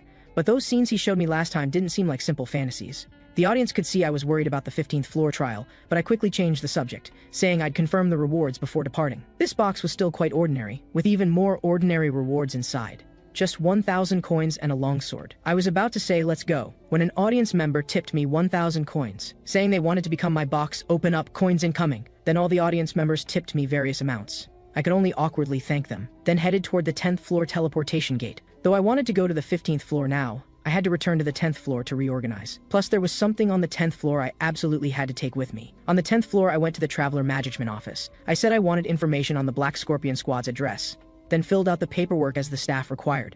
But things weren't that simple. To find the Black Scorpion Squad's address, I switched channels 87 times and visited 87 Traveler Management offices. Finally, I found it, a dim alley that really suited those scumbags. I tried knocking first, but learning no one was home, I just kicked the door down. Entering the room, I showed a wicked smile. Rather than searching slowly myself, I had a faster method. 3 magic stone radars. I took out a small piece of magic stone. This is what magic stones smell like. Can you find more? Getting their orders, they immediately scattered. Soon, Lasha was happily bouncing in place. Seems like the magic stones were hidden in this spot. I rudely stomped through the floor. Magic stones of various sizes were revealed beneath the floorboards. My grin was harder to suppress than an AK rifle. Moments later, I packed my bag full while the Bobboboys watched drooling nearby. Finally, I still left a few pieces for them as snacks. Then I sold all that junk through the trading system, only keeping some magic stones for my gloves. Unexpectedly, my total coins reached over 80,000. I could buy a complete Roton series set, even reaching the 20th floor. The audience was already urging me to head to the 15th floor. They also asked if I'd use the American channel. I said I'd switch back to my own countries. After all, I still wanted subscriber rewards. Though I might encounter audience members, gaining followers was most important. This time on the 15th floor, I'd learn knight skills, since it's the best place to acquire knight's power. And to perfectly control the Roton series, I must improve my physical capabilities. Thinking this, I walked into the teleportation gate. But why did I appear outside the city gates? Originally, 15th floor users gathered at the trial source in the city center, and time seemed frozen. Previously, users could chat while waiting, but was this the Magicers doing again? I took one step forward, only then remembering the personnel assembly completion notification. Then the cold wind began blowing normally. I quickly walked toward the city gates. I had to reach the trial support first. Just thinking this, a deep voice rang out. Who are you? I don't think I've seen you before. Look at your fine clothes. Are you also a traveler? I quickly greeted him while imperceptibly backing away. The audience was also telling me to run quickly. Just seeing me, he wanted to shake hands. Though I knew he had ulterior motives, I had no choice now. Sure enough, as soon as my hand was grasped, tremendous force transmitted from his hand. Then he showed a strange smile, his aura growing even stronger. I saw his right leg lift up. I immediately used my Roton's coat to steady myself. The next moment, my side felt like it was hit by a cannonball, yet I only staggered 2 steps. At this point, Ham's face showed an amused smile. I bent down and said with some difficulty, "Your way of greeting people is a bit excessive." He didn't care. Consider it a necessary procedure for coming here. Hearing this, I was also somewhat displeased. From your stance, you clearly wanted to kill me. He said that to spare my life, he had specifically moderated his strength. I just felt a wave of fear. This was called moderated strength? Even Roton's equipment was completely ineffective. Seems like there's no reasoning with him. Since the necessary procedure is over, can I pass now? But he directly said no. I asked if there was something he needed me to do. Just say it. I'll do whatever I can. Hearing this, his attitude changed. You're quite straightforward, unlike other Empire folks. Now start copying what I say, and shout it out confidently and loudly. I was somewhat speechless. Didn't expect it to be this simple. His personality really is the most unpredictable. I saw him take a deep breath and shout loudly, "Kurom la Kanta!" The sound carried extremely far. Standing before him, I felt my eardrums about to burst. Before I could recover, he pointed at me. "How about it? You can do it, right?" I hesitated slightly. Then his expression darkened. "If you didn't hear clearly, I'll do it again." I quickly said no need, but asked what those words meant. "You don't need to know. Don't be so wishy-washy." I was absolutely firm. "If I don't even know the meaning, I won't shout it." He no longer insisted, instead turning to lead the way. "Anyway, since it's your first time, you probably don't know how great Talsha is yet." Hearing this, I silently followed. Though he attacked me upon first meeting, I originally came to find his help anyway. After all, Baraham is one of Talsha's greatest warriors. I've long wanted to learn his method of breaking skill forms. If I could break skill forms, then in the future it wouldn't be my body following skills, but my body utilizing and manipulating skills. Meeting him now was actually a good start. Soon I followed him to the city walls. He leaned against a large cannon and asked if I knew what that was. Of course I know. It's a magic cannon. He said this weapon was only in development stages in the Empire. In the final battle, they lured the Empire folks to prepared positions, then finished them off in one go. After that, they said they'd also manufacture such weapons. Now that the snow's stopped, let's fire one shot to test it. He pointed into the distance. See that black thing? It wasn't this big originally. We wanted to investigate but got blocked by a bunch of unseen magical beasts. Since we weren't in great condition, we didn't engage them much. Do you know where those monsters came from? I said I didn't know, but how could I not know? By now he'd placed a sizable magic stone into the cannon barrel, then struck it hard and shouted, "They're popping out of that black thing!" The magic cannon was already charging up. The audience didn't know what he was doing. He didn't even adjust the angle. However, the magic cannon's projectile shot directly at that black thing. The thing was pierced through and burst into flames. Ham complained, "That thing like a giant turd dared try to destroy Great Talsha. How infuriating. But don't you find it interesting? This damn world keeps repeatedly perishing. Yet after each destruction, I only retain vague memories, barely able to realize everything in this world is repeating." Hearing this, I remained silent. The 15th floor was indeed different from the 5th. People here remember the outcome of each world's destruction. The source of world destruction was what he called the seed heart. It takes root here, then absorbs all surrounding life force to bloom. When it flowers, it'll continuously spawn magical beasts, bringing catastrophic disaster to Talsha. I want to learn from you how to become a warrior. You're not just crazy, but also very powerful. This made him laugh heartily. Looks like someone wants you to suffer terribly. Though many travelers want me to teach them, most can't even last an hour. Hearing this, my expression grew serious. "So you're refusing me?" He spread his hands and shook his head. "What are you saying? I'm not that heartless." Hearing this, the audience disagreed, having witnessed this man's cold-blooded cruelty. "How about this?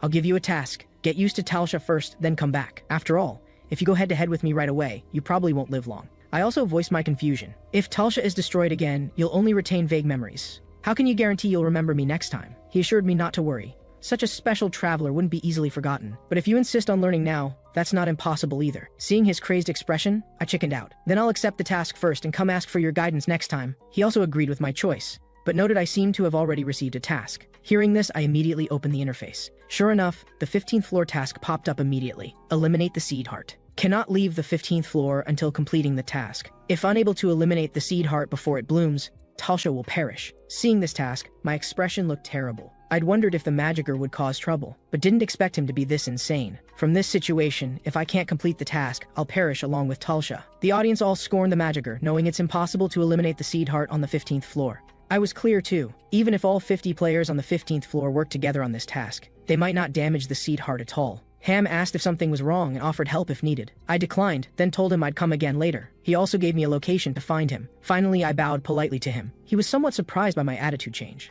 I walked down the street with a grim expression. The audience defended me in the barrage, but viewers who cursed the magicker immediately left the stream. The audience started cursing directly. The love asked what I planned to do. I said I'd first investigate other users. If they also received this task, we could cooperate to complete it.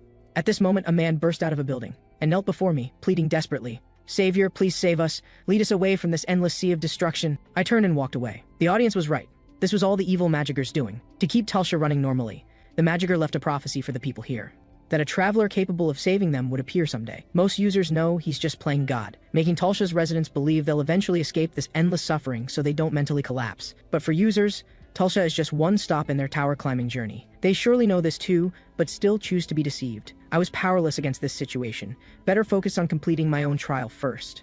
Soon after, I finally reached the user gathering area. I approached a man and woman who were talking. They were initially wary, but relaxed their guard upon learning I was also a user. Then came normal introductions. I asked if they'd received any tasks. The mage opened her interface. It showed no tasks received yet. Seeing this, my heart sank further. The man asked if I wanted to add friends. I thought if I could somehow get them to help eliminate the seed heart, that wouldn't be bad. But since adding friends requires knowing usernames, I decided to add them later. I didn't want to expose the name Kim Jeju-2 so early. I remained unmoved by the audience's teasing. After some consideration, I decided to find Ham first. I couldn't find him on the tower, but saw the brightest place at sunset. That was also the location he gave me. Soon I reached the building below. It was even taller and more imposing than I'd imagined. A dog saw me and barked frantically, but I still opened the door and told it to stop barking. Then Ham's voice rang out. I wondered who it was. "So, have you solved all your problems?" Before I could even start talking business, he invited me in for dinner. Pressured by his warm invitation, I walked through his front door. The inside was completely different from what I'd imagined. It was decorated like a cozy family home. But now I'm conflicted about whether to take off my shoes, feeling guilty about going in with them on. Seeing my dilemma, Ham told me to just go in directly. A woman immediately greeted me warmly. "Welcome! Are you also a traveler who came to Talsha this time?" Seeing this, I took off my hat and introduced myself. She said her name was Chalet. My husband is inviting a traveler home for dinner for the first time. I didn't expect it to be such a cute young man. This comment made me feel a bit awkward. The love boss immediately asked what I was doing, and other viewers started teasing too. Meanwhile, the master of this house looked menacing, asking what I was doing and telling me to sit down quickly. Chalet brought out the food, breaking the awkward situation. However, before we'd eaten much, Chalet asked Ham aggressively, "How long do you plan to keep playing on the city wall?" Shouting Kantala Kantala all day long. Ham immediately panicked. I didn't expect him to be so whipped. Then he suddenly jumped up and patted my shoulder, saying he could see I was almost done eating. "Let's go outside and chat." I was about to say I hadn't eaten enough, but he rushed out like a flash. I could only sheepishly tell Mrs. Chalet that I was full. After all, eating isn't as important as getting stronger. Going outside, I saw Ham petting the dog's head while complaining. If it weren't for Chalet and this little guy, I would have gone crazy long ago. "Having such a wife is my blessing," he said while laughing proudly. But his expression suddenly turned serious. "However, are you really a traveler?" I said, "Of course. If that's the case, I want to ask what we look like in your eyes." Knowing that Talsha will be destroyed, yet foolishly repeating this kind of life, "Don't you think we're ridiculous?" I said I absolutely never thought that way. He released his pressure and approached me menacingly. Just like that, I looked straight ahead and answered that's right. But this made him laugh heartily again. "I really don't understand what you're thinking. But it seems you're not the type to use flowery words. I think you're pretty good like this." I felt somewhat flattered. I also explained my current difficult situation and that I must become a warrior immediately. Hearing this, he grinned mischievously. "It must be because of your quest. Then we'll meet tomorrow. I advise you to get a good night's sleep tonight." I was somewhat surprised why he didn't ask for the reason. "Let's talk tomorrow. You can sleep here tonight." Seeing him walk into the building, I stayed where I was. Normally, users would go to the lodging facilities at the trial source when they need rest. But now I don't even have enough time to train, let alone waste time going back and forth. The next morning, shouting echoed in the yard, "Traveler, what kind of power do you want?" I rubbed my swollen head and complained, "Won't you even give me time to wash up and eat?" He was quite energetic, saying food tastes better after working up a sweat. Hearing this, I straightforwardly said I wanted to learn the Empire's axe techniques. After all, the axe is the weapon I'm most familiar with, and also the weapon that Talsha warriors are best at. Hearing this, he asked, "From what you're saying, you've already learned Empire skills." I said I hadn't. But he pointed at my clothes, saying that outfit is quite an eyesore, take it off immediately. He also said this clothing has self-awareness and will protect its owner. Wearing it will only hinder training. Then he started pinching and poking me all over. "I didn't expect you to have such a good physique, you must be very popular with girls." I broke out in cold sweat. Seeing this, he started limbering up. "Then let's begin now."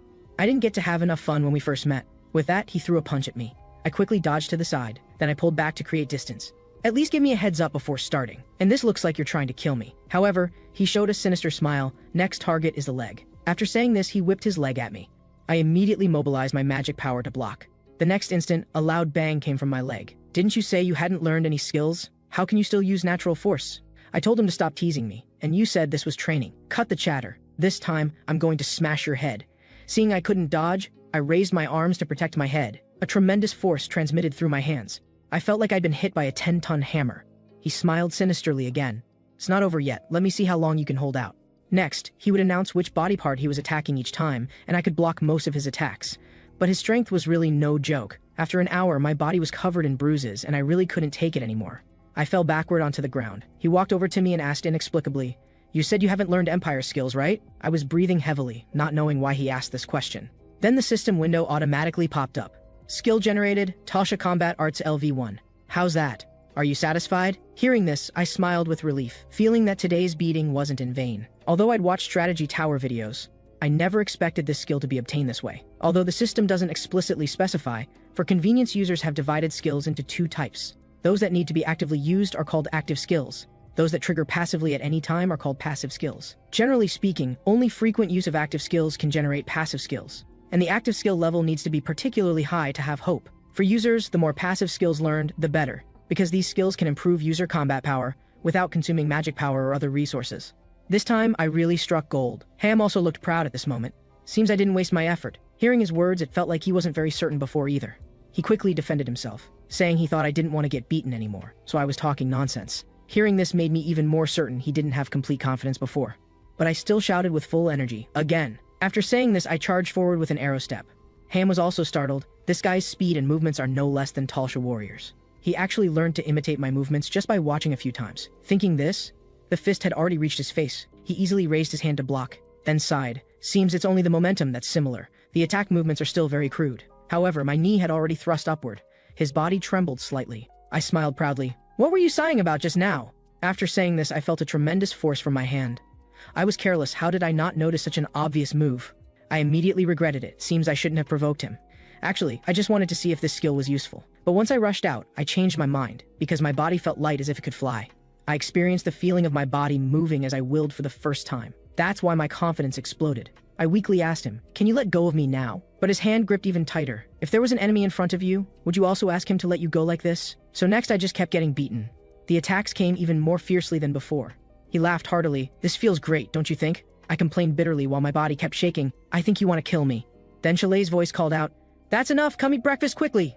Only then did I breathe a sigh of relief. At least I saved my life. But the training results were also significant. Talsha combat arts had already risen to level 2. The audience was all surprised. They'd never seen a passive skill improve this quickly. I was clear about this too. Ham's fists, though carrying some personal emotion, he really was a good teacher. Looking at the gloomy weather, I sighed. What beautiful weather today. Then I asked the audience seriously, "Aren't you going to eat?"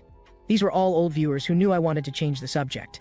But I pretended not to see. Then I looked at Ham nearby, who was feeding the dog, thinking that the 3 little ones should be hungry in the bag. Ham suddenly mentioned my quest. "I think the reason you came here is because you received a quest. But it's strange, with your ability plus that outfit, ordinary quests shouldn't be difficult for you." I said I mentioned before that I originally just wanted to learn skills from him. But he hit the nail on the head. With your current state, learning would still be quite difficult. I guess your plan was disrupted. Either you don't want to accept that quest, or it's an impossible quest to complete. My expression also became serious. "So what do you want to ask?" He suddenly pointed into the distance. "What you need to eliminate is that thing, am I right?" After hesitating for a moment, I honestly admitted it. "Do you think eliminating that thing is a meaningless act?" But he said, "Every matter has its meaning. What seems meaningless to others might be extremely important to the person involved." Hearing his words, I was silent for a long time. Then I asked him, "Can you help me?" Hearing this, he turned back with a smile. "Then let's go." Now I was the one who was confused. "Go where?" He pointed toward the seed heart. "There, of course. Know your enemy and know yourself, and you can fight 100 battles without defeat. Isn't this a bit rushed? I haven't learned weapon arts yet." Hearing this, he turned his face away. "If you don't want to, forget it." Seeing this, I could only agree, but if we sense danger, we need to retreat immediately. "Of course, let me go pack some things and I'll be back." After he went into the house, I slumped to the ground. If I don't go, he'll definitely be angry. I put down my backpack and was about to pet the dog's head. The Bobboboys rushed out. They glared fiercely at Ham's dog. I quickly carried them to a distance and apologized to the dog. At this time, Ham had already come out of the room. "Why are these guys with you?" I was startled. I don't know how it ended up like this. Hearing this, he seemed to want to say something but stopped. I pointed at the little dog nearby and asked what its name was. Ham said it's called Kula Kanta. I usually call it Kanta. I suppressed a laugh and said it was a good name. Snow began to fall from the sky. I looked toward the distant seed heart. No matter what, I must eliminate this source of disaster. When we finished breakfast and were about to set off, the 2 people who had been secretly watching finally walked through the door. The red-haired leader politely saluted Ham, and Ham immediately knew he came to see if he had gone crazy. After all, this was his first time hosting travelers. Then he introduced me to them. The red-haired one was also somewhat surprised, clearly just fought like a warrior. But after changing clothes, he looked like an empire person, intimidated by Ham's warning glare. He then introduced himself to me. Ham said the little follower behind was a genius named Karen, ranking second only to the queen in terms of brains. He was modest for a while, then greeted me, but I felt he didn't seem very smart, always looking at my pawpaw with ill intent. At this time, Ham clapped his hands in approval. "I was originally thinking of bringing a few more people, and you just happened to come." Hearing it was going to the seed heart, Leto was a bit cautious. But Ham said it was just for fun, which immediately got him excited. "But I have one condition." Then he took out an axe and pointed at me. "I want to spar with this traveler. At least we need to know each other's level to cooperate, right?" Hearing this, I was excited. "I'm happy to oblige." Then I put down the Bobboboys again, to avoid accidentally injuring them. Ham asked if I wanted to wear my coat to fight him. I said if the opponent doesn't mind, I'll wear it.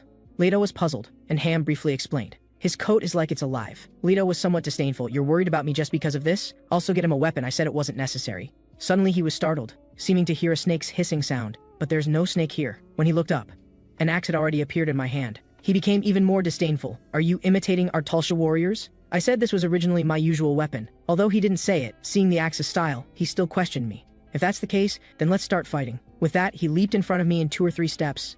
Then he swung his axe with full force, looking like he wasn't planning to hold back. I heard a clang. I caught his axe with some difficulty. Seems you being able to spar with the warrior commander wasn't just luck. You actually reacted. I didn't speak, sweeping horizontally to force him back. Immediately pursued the advantage. One axe swing missed. He hooked my axe with his. With a forceful pull, my axe flew out of my hands. My expression became somewhat grave. The audience all wanted me to blast him with magic cannon, while Leto looked smug. "So this is all you've got?" I didn't want to use this move originally, but there's no choice now. His body suddenly froze. The axe he wanted to swing was already bound by something unknown, and this was exactly my coat's ability. I said calmly, "Let's stop practicing here for today." Leto was very unwilling. "It's just locking my weapon." Thinking this, he suddenly broke free from the restraint. The expression on his face became increasingly arrogant. I sighed helplessly. Instantly had the roten coat control him completely. I advised him not to move, so can we end this now? He glared at me fiercely, not speaking for a long time. I didn't want to keep staring at him here. Fortunately, Ham came out to mediate. The sparring ends here. The Traveler won. You have no objections, right? Only then did he admit defeat. Hearing this, I released the coat's ability, saying if I didn't have this coat, I would have lost. He responded unkindly. A loss is a loss. You as the winner can be a bit happier about it. Actually, I really couldn't be happy. Without Roton's power, I really couldn't beat him. The second reason was that he wanted to show off in front of Ham, so he got carried away. Soon the four of us set off. They were carrying large and small bags. Only Ham didn't need to carry anything. Ham suddenly asked where the spirits went. I said I was afraid they were too conspicuous, so I put them in the bag. I don't know why they call the Bobboboys spirits. The audience didn't know either. People only know they're magical beasts that appeared when the world tree's branches broke. But they don't know why they were produced, or how they were produced. Does Ham know something? Walking out of the city wall, we headed toward the Seed Heart. I looked back worriedly and asked Karen if he needed help. He said breathlessly that he didn't need it. Looking at those two people ahead, I felt a wave of emotion. Traveling with the boss is really torture. Karen isn't even a warrior. I was about to suggest resting for a bit when I saw Ham's signal to stop first. I looked up and immediately broke out in cold sweat. It's snowmen, and countless snowmen. Ham blocked one of their heads. The snowman shouted, Rubera. Ham shouted back, Sabera. At this time, Karen actually drove steel stakes into the ground with his bare hands. This person looks gentle and refined, but turns out to be quite ruthless too. He separated the road and asked me to help them watch the luggage. I thought the three of them were going to fight the snowmen, but Ham said he didn't need to get involved in such small matters. So this became a battle between two men. Countless snowmen charged at them. Lido showed a smile more terrifying than the snowmen's. Everywhere he passed, snowmen fell to the ground. Karen also prepared for battle. He dodged the snowman's attack, then slashed the opponent's thigh. Next, he grabbed the other leg. The huge snowman was easily thrown to the ground by him. Although his strength and speed couldn't match Lido's, the snowmen that Lido missed would all be handled by him. This was cooperation that could only be completed with mutual trust. While I was pondering, a snowman quietly crawled behind me. The next moment, it pounced at me. I just closed my eyes and sent it to its doom. Two more snowmen came in front of me. Before I could attack, their bodies had already exploded. I felt my eardrums were almost shattered. Can you give me a signal before you act? But Ham didn't care. Soon the snowmen retreated. Lido confidently bumped fists with Ham. Karen muttered that he's really good at showing off. Lido turned around fiercely. What did you just say? I said you're really amazing. But Lido was somewhat puzzled. These snowmen usually occupy the mountainside. Why did they come down today? Ham laughed heartily, saying this was also normal. Karen immediately realized things weren't simple. Did you go to the city wall to cause trouble again?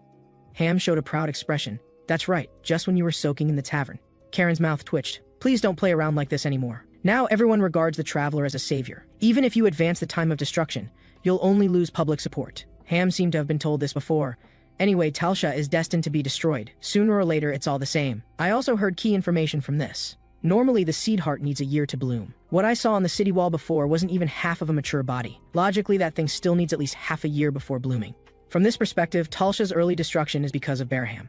In the videos, I also knew Ham was someone who liked to mess around. He often used magic cannons to bombard the seed heart from the city wall. Sometimes he would even run over to attack it. The injured seed heart would frantically absorb life force, and after healing its wounds, the remaining life force became its nourishment, causing it to bloom early. Ham couldn't possibly not know this, so why would he do such things? So I asked Karen, do the people in the city and the higher-ups know about Ham's behavior? Karen also found it troublesome. Maybe they really don't know. Or maybe, after thinking about it, he didn't continue. Looking at him, everyone should know this news.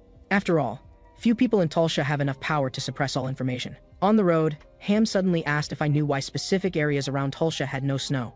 Karen wanted to stop him from speaking. But Lido stopped him instead. The warrior commander must have his own thoughts. Why are you being so uptight? Ham continued explaining. Because Talsha has a beautiful and warm stone. They use that stone to have someone create a certain device, equivalent to a heating system. The audience all said they'd never heard of such a thing. This was also intelligence not seen in videos. I was very curious why Ham was telling me these things. Of course it's to tell you secrets other travelers don't know. But now the audience all knew, though they couldn't come down. So now you are Kanta. I was a bit speechless. Isn't that the dog's name? He suddenly patted my back. I'll tell you when the time is right. My face turned pale. Because right in front of me was the location of the seed heart, beating powerfully like a heart, and the ground around it was covered with blood that hadn't dried. I stepped forward and heard its increasingly loud heartbeat, like a fetus in its mother's womb, and when it blooms, Talsha will become hell. My quest was actually to eliminate this thing. At this time, Ham said sheepishly behind me, it's grown bigger during this time. Karen was speechless. Just look at who's doing this is. But it seems like a great battle broke out here. Looks like all the corpses were absorbed by this thing. Karen asked Ham what to do now. After all, we brought a traveler, we should go back quickly. Ham strode forward. Where's the traveler? Can't you come with me quickly? I looked at Karen's panicked gestures as if telling me to run away quickly. But this was a good opportunity to observe it up close. Ham had so much contact with it, he should know something. I saw he had already placed his hand on the seed heart's root. I asked him if he remembered our agreement. He said, of course he remembered. Retreat when encountering danger. I stepped forward weakly. So you seem to be creating danger. What danger? Your quest isn't to eliminate it? You should touch it too. Know your enemy and know yourself to win every battle. I thought about it, what he said made sense. So I decisively placed my hand on it. At that moment, I felt vibrant life force. This thing looks like a plant, but it's actually not. Ham said it is indeed alive, and it's devouring the surrounding life. Really unbearable, it's this thing taking root and sprouting around Talsha that forced Talsha into a desperate situation. Hearing his words, I had a bad feeling. Looking at the other two who had already hidden, I was suddenly speechless. Kanta, watch carefully. His words brought me back to attention. I saw him raise his fist. One punch exploded the seed heart, and those two people obviously weren't seeing this for the first time. I was getting more and more unable to figure out Ham's true strength. The seed heart that didn't get injured fighting a group of snowmen was actually smashed by his one punch. Even if the seed heart wanted to recover, it should take quite some time, right? But while I was thinking, the seed heart actually recovered instantly. What terrifying regeneration ability. Ham patted my shoulder. Maybe you're destined for a dead end. Just then, it suddenly contracted. A black mass was spit out by it. This mass scattered in the air, then fell around us. Then they kept wriggling. In just a few seconds, a pair of wings appeared. Seeing this, I was quite surprised. These are scavengers, and in very large numbers. Karen complained, Warrior Commander, when I get back I'm telling Lady Chalet that you came here to seek death again. Hearing this, Ham snorted coldly, saying he'd chat with him about it later. Now let's deal with these guys first. Not long after, the last scavenger fell to the ground. I also breathed a sigh of relief. Didn't expect the battle to end so quickly. But this wasn't unexpected either, especially since Ham the Warrior Commander also participated. He eliminated a large group of scavengers with one move. Only then did Karen walk over angrily. Can we go back now? I'm begging you. Ham scratched his itchy ear. He turned and asked me, satisfying enough? I didn't answer, but stared thoughtfully at the seed heart. This guy would absorb all the life force on the mountain just to stay alive. Ham came beside me and advised, can you eliminate it just by staring at it? Why don't you come back with me for a drink? Now I somewhat understand Ham's feelings. Even if he doesn't attack the seed heart, Talsha will eventually be destroyed. He's just advancing the time a bit, and his purpose in coming here this time was to tell me that this thing can't be eliminated. But I didn't want to accept such a result, so I told him it wasn't satisfying enough. If I go back like this, it won't cause it any harm at all. Instead, it will severely damage my confidence. Thinking this, I strode forward. Rotan's shoe soles extended spikes. Then I climbed onto the seed heart's body. Stepping on it made it whimper. Such an evil thing, yet it's acting weak here. Karen also asked what I wanted to do. I said I wanted to have a match with it. At this moment, I firmly fixed my body on the seed heart, then revealed the modified gloves I hadn't used in a long time. If I want to completely eliminate this thing, I need absolutely powerful firepower, making it turn to ash before it can regenerate. Aiming at the gap where the flower bud opens, I fully activated the glove's magic power. Just as the audience said, if I can't completely eliminate it, I'll only make it grow faster again. By then, the remaining time won't be a month, it might be a week or even shorter. But if I retreat now, it will only get stronger, and my chance of failure will only increase. And there will be other powerful magical beasts coming out to block me, so now is actually the best opportunity. Damn manager, forcing me into such a desperate situation, maybe this is his death sentence for me. While thinking, the glove had finished charging. The shoes continued piercing into the seed heart's body to stabilize my form. The next instant, powerful energy burst from the glove, shooting directly into the center of the flower bud. My eardrums were already bleeding from the shock. Feeling the threat, the seed heart began shaking violently. I tried my best to steady myself, but the glove had already started flickering, meaning the magic cannon's energy was almost used up. If I let it recover, next time there would be even less hope. Thinking this, I activated the Roten coat, then stabbed into the seed heart's body. I pried the wound open. Suddenly it trembled. Another mass was spit out, brown-colored, likely gatekeepers. Probably feeling threatened, even without entering maturity, it started spitting out high-level monsters. If the numbers were the same as the previous scavengers, even Ham would be too busy to look after me. Seems I need to hurry. Thinking this, I burrowed through its wound. Because of its self-healing ability, the wound was constantly being repaired, and the space inside was continuously shrinking. Perhaps I really will die here. Thinking this, I said to the audience, just in case, let me say goodbye first. Big brothers, thank you for supporting me all this time. The surrounding flesh walls pressed toward me. At this time, the backpack's zipper opened by itself. The Bobboboys came out one by one, crying bitterly. I scolded them to go back quickly, but this time they didn't listen to me. I saw their fur extend. Then they used all their strength to resist the surrounding flesh walls. Their fur emitted wisps of black smoke. I could see they were in great pain, but they kept enduring. Because Bobboboys are beings born after the world tree broke, their attributes repel demonic aura. Even just touching the seed heart causes them tremendous pain. I felt choked up and said sorry to them. I raised the modified glove again. A A super strong magic cannon blasted out. In short, the heart was visibly injured. Seeing it was effective, I also felt a glimmer of hope. I was thinking of doing it again. Suddenly my mind went blank. Seems like I didn't have magic power to continue attacking. To be honest, I still wanted to punch the manager in the face. I don't know how long passed. Noisy talking voices rang in my ears. It was Baraham and Karen. They seemed to be discussing something important. But am I still alive? Hearing Karen say the seed heart was about to bloom, I turned over, feeling somewhat sorry for them. At this time I also saw the Bobboboys. They usually wake up when they hear movement, but now they were unresponsive. Seems demonic energy had seriously invaded their bodies, but to treat them I must reach the 20th floor. Only there can I buy holy water to purify demonic energy, but I must save them. At this time, Leto asked Ham why he told this traveler about the sunstone. Ham glanced at me, because I wanted to know how much this kid really understands. Seems I misunderstood. At this time I suddenly sat up. Please repeat what you just said, what else don't I know? Leto and Karen were both shocked. Only Ham seemed to have expected this. This matter isn't urgent, come eat first. The audience also put their minds at ease. But they were very worried about the Bobboboys. I also said I was anxious. Ham beckoned again. I will definitely tell you, but before that, you need to eat first. I could only obediently sit beside him. He was very curious why the Bobboboys all fell ill while I was like nothing happened. I said this clothing saved me, but actually it was because of the bracelet's demon-breaking function. Ham also complained that to fish me out, this clothing caused him great trouble. Only then did I know he was the one who pulled me out. Thank you so much. But why did you save me? You should know that what I did would only advance Talsh's destruction time. The seed heart is still alive and well, and could spit out higher-level magical beasts at any time. Hearing this, Ham's expression became serious. Leto, tell me when we Talsha warriors abandon our Kanta. When Kanta dies or runs away like a coward, clearly you don't possess these qualities. As he spoke, a piece of grilled meat was handed over. Only when you're full will you have strength to do what you want to do. I was a bit moved, so he was grilling meat for me just now. So I wolfed it down. 2 minutes later, I finished it. I recovered some energy and wiped my mouth, saying it was really delicious. Then another piece of grilled meat was handed over, but I was already full now. Just wanted to ask about your conversation earlier. Ham also generously said, ask whatever you want. I first asked how small that sunstone was. Ham gestured. About this small, as for where it is, I don't know either. Hearing this, I fell into thought. Even he doesn't know. If I could get the sunstone, maybe I could destroy the seed heart. Among those who know about the sunstone, only the queen has higher status than Ham. If that's the case, then I must go see her. After seeing the gloves I used, Ham and the others all knew my next plan, which was to use the sunstone to replace the blood garnet, then aim at the seed heart for a killing blow. But Ham told me, if I use the sunstone, I'll probably be blown to smithereens. I said I was mentally prepared. People must die eventually, so I want to give it my all. Hearing this, Ham no longer objected, and even said he'd help me get to the inner city. As for tonight, I'll stay here first. I opened my backpack and took out magic stones. Little guys, want to eat some magic stones? The Bobboboys had no reaction. If it were normal times, they would have pounced over already. Seems this time I really got them seriously injured. Perhaps seeing my mood was somewhat low. Ham said he wanted to sing to liven things up. Leto proudly told me there are over 20 songs containing Baraham's name, so he wanted to show off, right? As for the singing work, it was naturally assigned to Karen. I have to say, his singing was really beautiful. Even the audience said his voice was simply heavenly. A smile also appeared on my face. The next day we returned to Ham's residence. From their words I learned that the monsters the seed heart spit out later were all eliminated by Ham. But even though he's so powerful, he can only watch Talsha's destruction. Soon after, Ham said we could go find the queen. I entrusted the sickly 3 little ones to Ham's care. After all, I can't guarantee they'll be safe staying with me now. After saying goodbye, Karen and I immediately went to the city.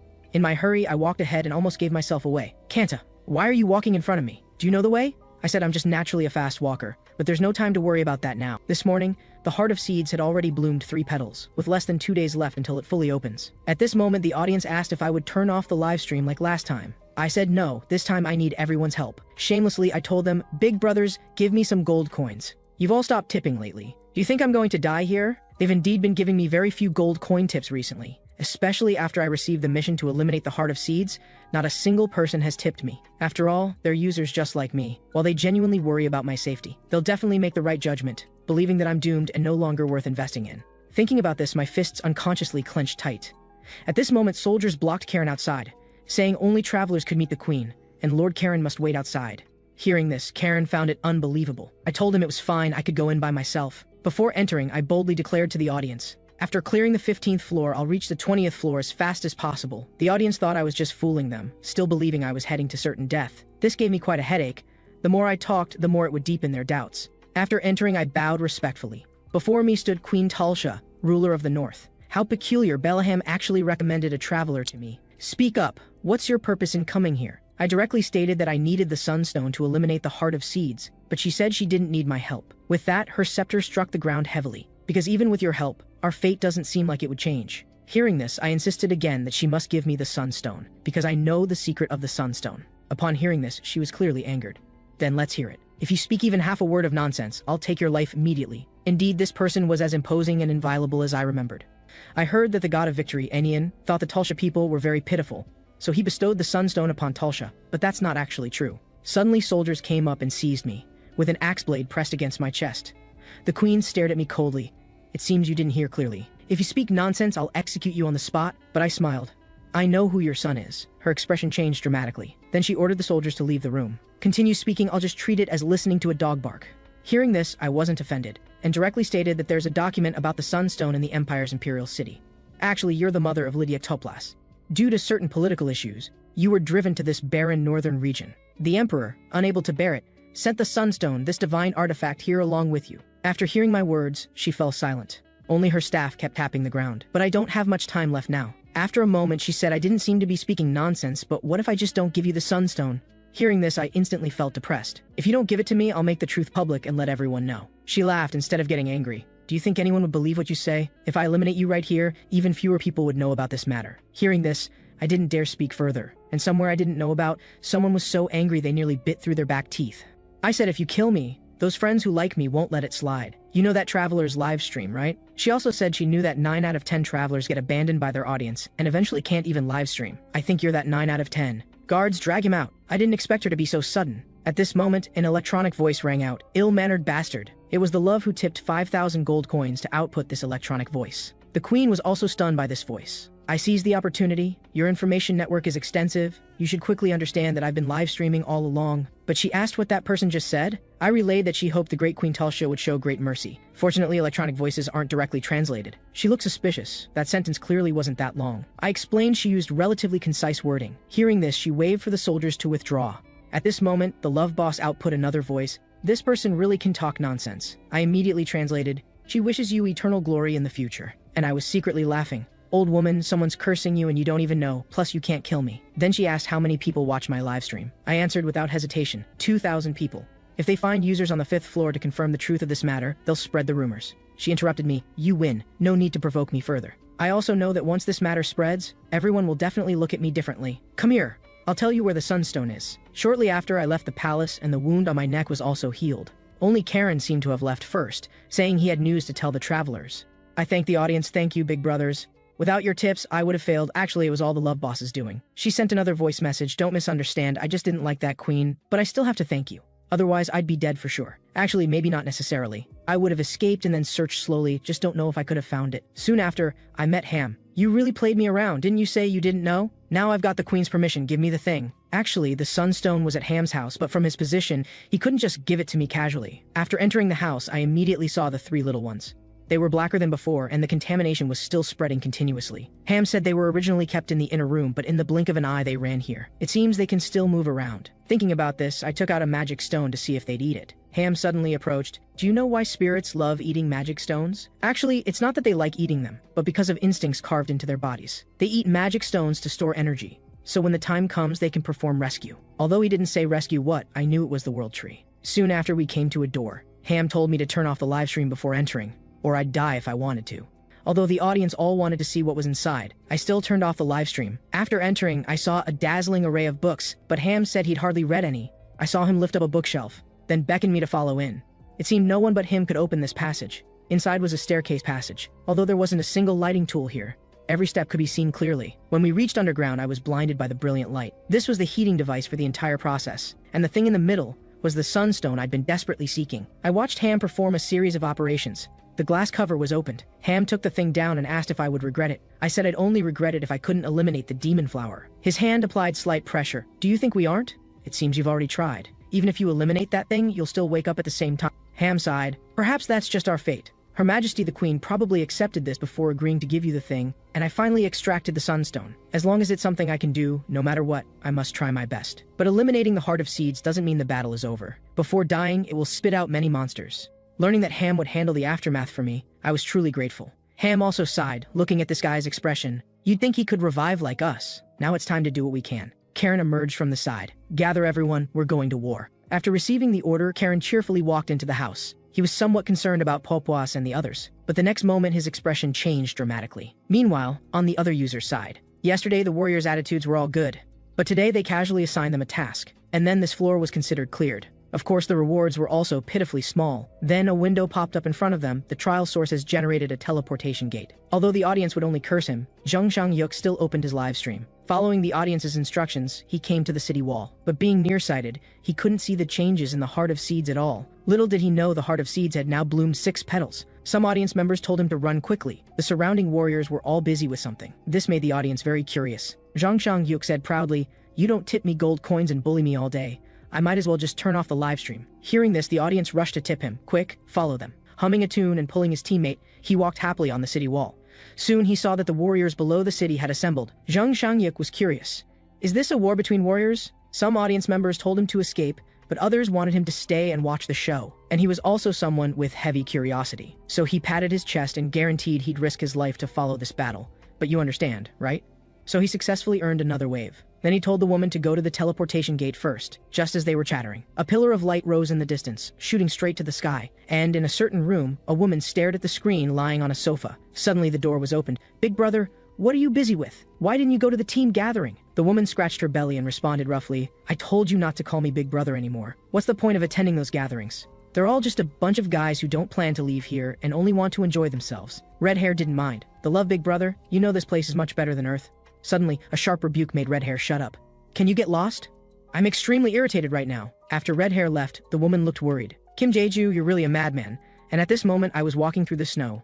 To avoid the snowmen, I had no choice but to take a detour. Although I had both the sunstone and gloves on, I still wasn't completely at ease. Finally reaching the Heart of Seeds habitat again, it had now bloomed 6 petals. At this moment, a voice came from the side. "Kanta, you finally arrived. I've been waiting so long, I'm tired." I was still wondering how he got here. I saw him lift the bundle in his arms. "I came to bring them to find you." Inside were the 3 sickly little ones. I shouted somewhat angrily, "You clearly know what I came here to do." I didn't want to do this either, but seeing them struggling forward in the cold snow, I couldn't help but want to help them. They seemed to have discovered their master was gone and followed. I reached my hand over. They didn't even have the strength to move. "You should take them back." Hearing this, Bobboboys and the others shed tears and wrapped me with their fur. I don't know why they're so loyal to me. I hadn't been particularly good to them before, and more often I just used them to climb the tower. I took them over with complex emotions. Karen also said he was leaving. Although he knew he would revive, he didn't want to die too miserably. After he left, I put Bobboboys and the others in my backpack. Time was of the essence, so I prepared for battle. The Heart of Seeds immediately spat out several black mists. This time the monsters were more numerous and stronger. Using Roton's shoes, I quickly passed through the gaps between them. The Heart of Seeds was right in front of me. As soon as I reached it, I would immediately start attacking. My gloves had already begun charging.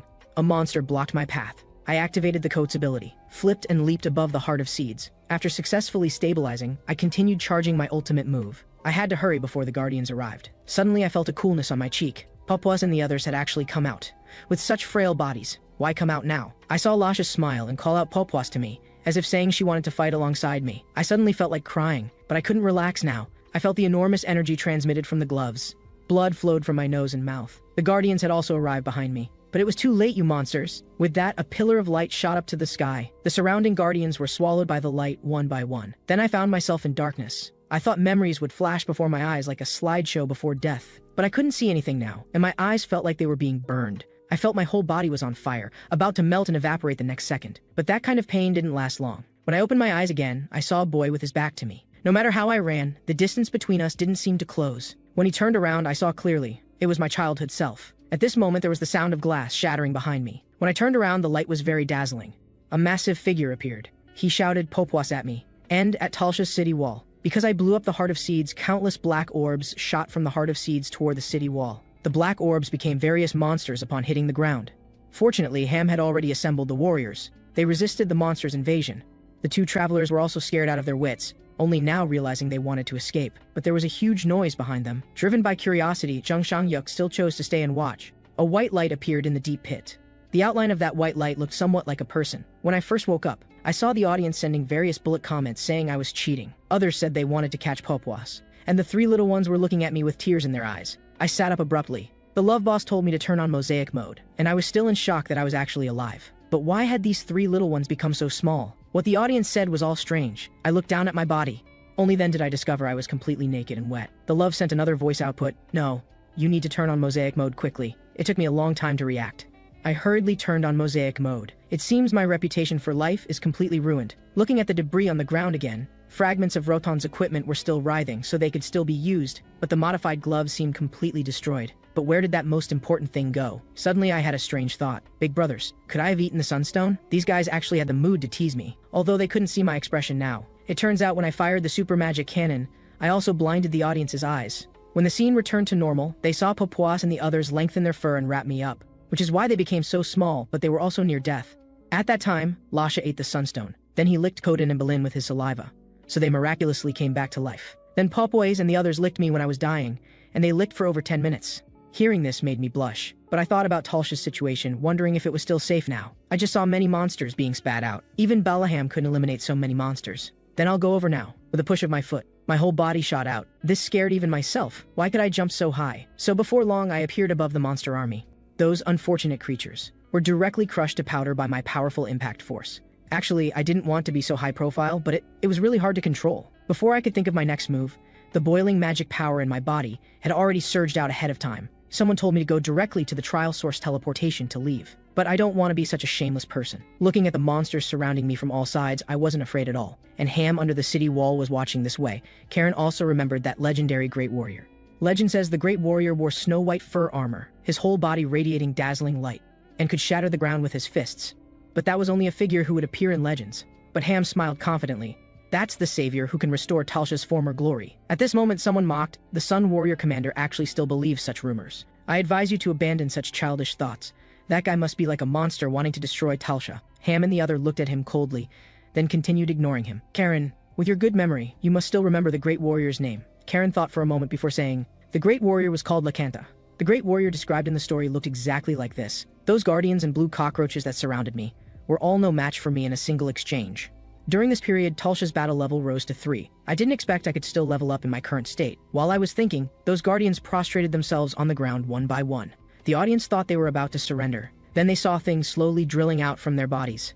Then they turned into sharp spikes. The spikes formed and immediately stabbed at me. To outsiders, I looked like a porcupine. The guardians also laughed strangely. The next moment, my laughter rang out. Bobboboys' fur caught all the spikes. Are these things gifts for me? Then let me borrow them. As I lifted the borrowed things, those guardians were scared out of their wits, but I still had to return the things to them. Maybe I used a bit too much force. The guardians were pierced through one by one. By the time I finished using the hidden weapons, they were already dead and wounded in large numbers. But I couldn't help but sigh. There really were so many that killing them seemed endless. More reckless monsters surrounded me again. This formation was bigger than before. They were stacking up one by one, not leaving me any gaps. In an instant, my figure was completely surrounded. Karen in the distance was somewhat worried, while Ham was very calm. If he's really Lakanta, our interference would be an insult to him. However, after waiting a while, there was still no movement from inside the monster pile. Karen couldn't stand it anymore, and was about to prepare the magic cannon. Then he saw white light emanating from the center of the monster pile. The next instant, a huge explosion sounded. Scattered rocks flew to distant places, and Karen was so scared he crouched down with his head covered. Ham remained motionless. Actually, even though he'd witnessed Talsha's destruction 10 million times, this was still the first time he'd seen such a situation. The energy storm caused by the explosion gradually subsided. Only then did Ham make a move. We need to go confirm whether that person is really Lakanta. When they approached, they saw a deep pit large enough to bury hundreds of monsters. Ham, without a word, slid down into the pit. Karen, seeing the crowd surging behind him, was also forced to follow. Getting closer, they only saw a figure glowing with white light. Ham was first to ask, "Are you Lakanta?" And the white light on my body gradually faded. Just as I was about to answer his question, I collapsed powerlessly to the ground. Although they didn't see my face, they saw 3 small bundles crawling on me. Both Ham and Karen were stunned. Isn't this Bobboboy? So this guy is Kanta, not Lakanta. I don't know how long passed before I suddenly woke up. The first thing I did was nervously ask how Talsha was. But seeing the 3 little ones, my mood relaxed considerably. Actually, I had gone in with a resolve to die, wanting to eliminate all those surrounding monsters at once. But as the battle intensified, the magic power in my body gradually boiled, and I unconsciously lost consciousness. But if Talsha had been destroyed, logically I shouldn't be here. And Bobboboys and the others are all lively and energetic, so there should be nothing wrong. At this moment, Ham walked into the room. "You're more spirited than I imagined. Seems like nothing's wrong." I was just about to ask him some questions. A soup spoon was shoved into my mouth, burning me, so I grimaced. In a moment, I finished off the food. Only then did I look at Ham in disbelief. "You're saying all those monsters were eliminated by me?" Ham also found it hard to believe. In the blink of an eye, they were all gone. "And you're not Kanta anymore. Lakanta, may great glory be with you." I was completely confused. Why did you change my name to a dog's name again? He didn't explain further, saying he'd wait for me outside, and I tried moving my body. The three little ones were also copying me. I could feel. My body was incredibly light now. Even running to that mountain range would be no problem. Then I put my hand on my chest to feel. The pure magic power that had overflowed before had disappeared, leaving only the original magic power flowing with my consciousness through my body. The magic circulation seemed fine too. Suddenly my body convulsed violently. I spat out a mouthful of fresh blood. I explained to the three worried little ones, "I'm fine." They still couldn't let it go. Ham also came back into the room asking if I felt unwell. I only said the magic power was a bit strange. There was that kind of power in my body now, but near the heart it would suddenly disappear, causing magic backflow. Ham said Karen was better at this, but as far as he knew, there's no magic power in the heart. It can only circulate natural force. Actually, I could roughly guess. It might be related to eating those magic stones on the first floor. Magic power was originally a force used in magical studies or magic, but I used it as a knight's aura instead. Later I chatted with Ham some more, and outside the house was quite noisy. Sheng Shangyuk was blocked outside and couldn't enter. I happened to walk out from inside. He accidentally saw me. "Three Papua, isn't that Kim Jeju?" I didn't expect there would be so many people. Ham suddenly shouted for Karen. So Karen rushed here. This scene was very much like someone. Then I went into the house with the two of them. Sheng Shangyuk shouted even louder, "Why can he go in but we can't? So what if you're a centurion?" Suddenly he shut up, because at this moment a pillar of light shot up from the house straight to the sky. This also caused the magic power in my body to run wild, and now I needed to squeeze them out. Karen said I needed to recall my most memorable experience. Actually, there were quite a few things that left deep impressions on me, but the most recent was seeing my childhood self. Sure enough, my heart immediately reacted, but this power was much stronger than my original magic power. Suddenly, cold sweat broke out all over my body. Then I spat out blood. Both Ham and Karen were very worried, but I couldn't respond to them now. That aura spread through my entire body in an instant, and now I felt like my whole body was on fire. Karen asked urgently, "Kanta, can you control that rampaging power? If you can, then release it." Ham said there were still people outside, wondering if there would be accidents. But I knew that if I didn't release the power as Karen said, my body wouldn't be able to withstand it. Thinking this, I raised my hand and gathered those domineering forces in my fist. An explosion echoed through the sky. A pillar of fire shot up to the heavens. After a moment, Karen looked at the big hole in the roof and exclaimed, "What beautiful weather today." I don't know how long passed before I opened my eyes. Why could I see stars? Was I in the wilderness? Suddenly a big face blocked my view. "Kanta, are you okay? You've been unconscious for a day and a half." Thinking of the moment before I fainted, I sat up abruptly. Did the Sunstone's power hurt anyone? Karen scratched his head and answered, "Only the warrior commander got hurt." Hearing this, I was somewhat surprised. Was it because of me? "Where is he now?" Karen pointed at the hole in the roof. Ham appeared before me with a dejected face, holding wooden boards. Turns out he'd been scolded by Lady Shalev and was nursing emotional wounds. After the commotion, I began thinking about the impact I'd caused. If the administrators noticed me, that would be trouble. And there were still over 10 users lingering outside the house. I originally thought everyone had escaped to the teleportation gate, but I was wrong.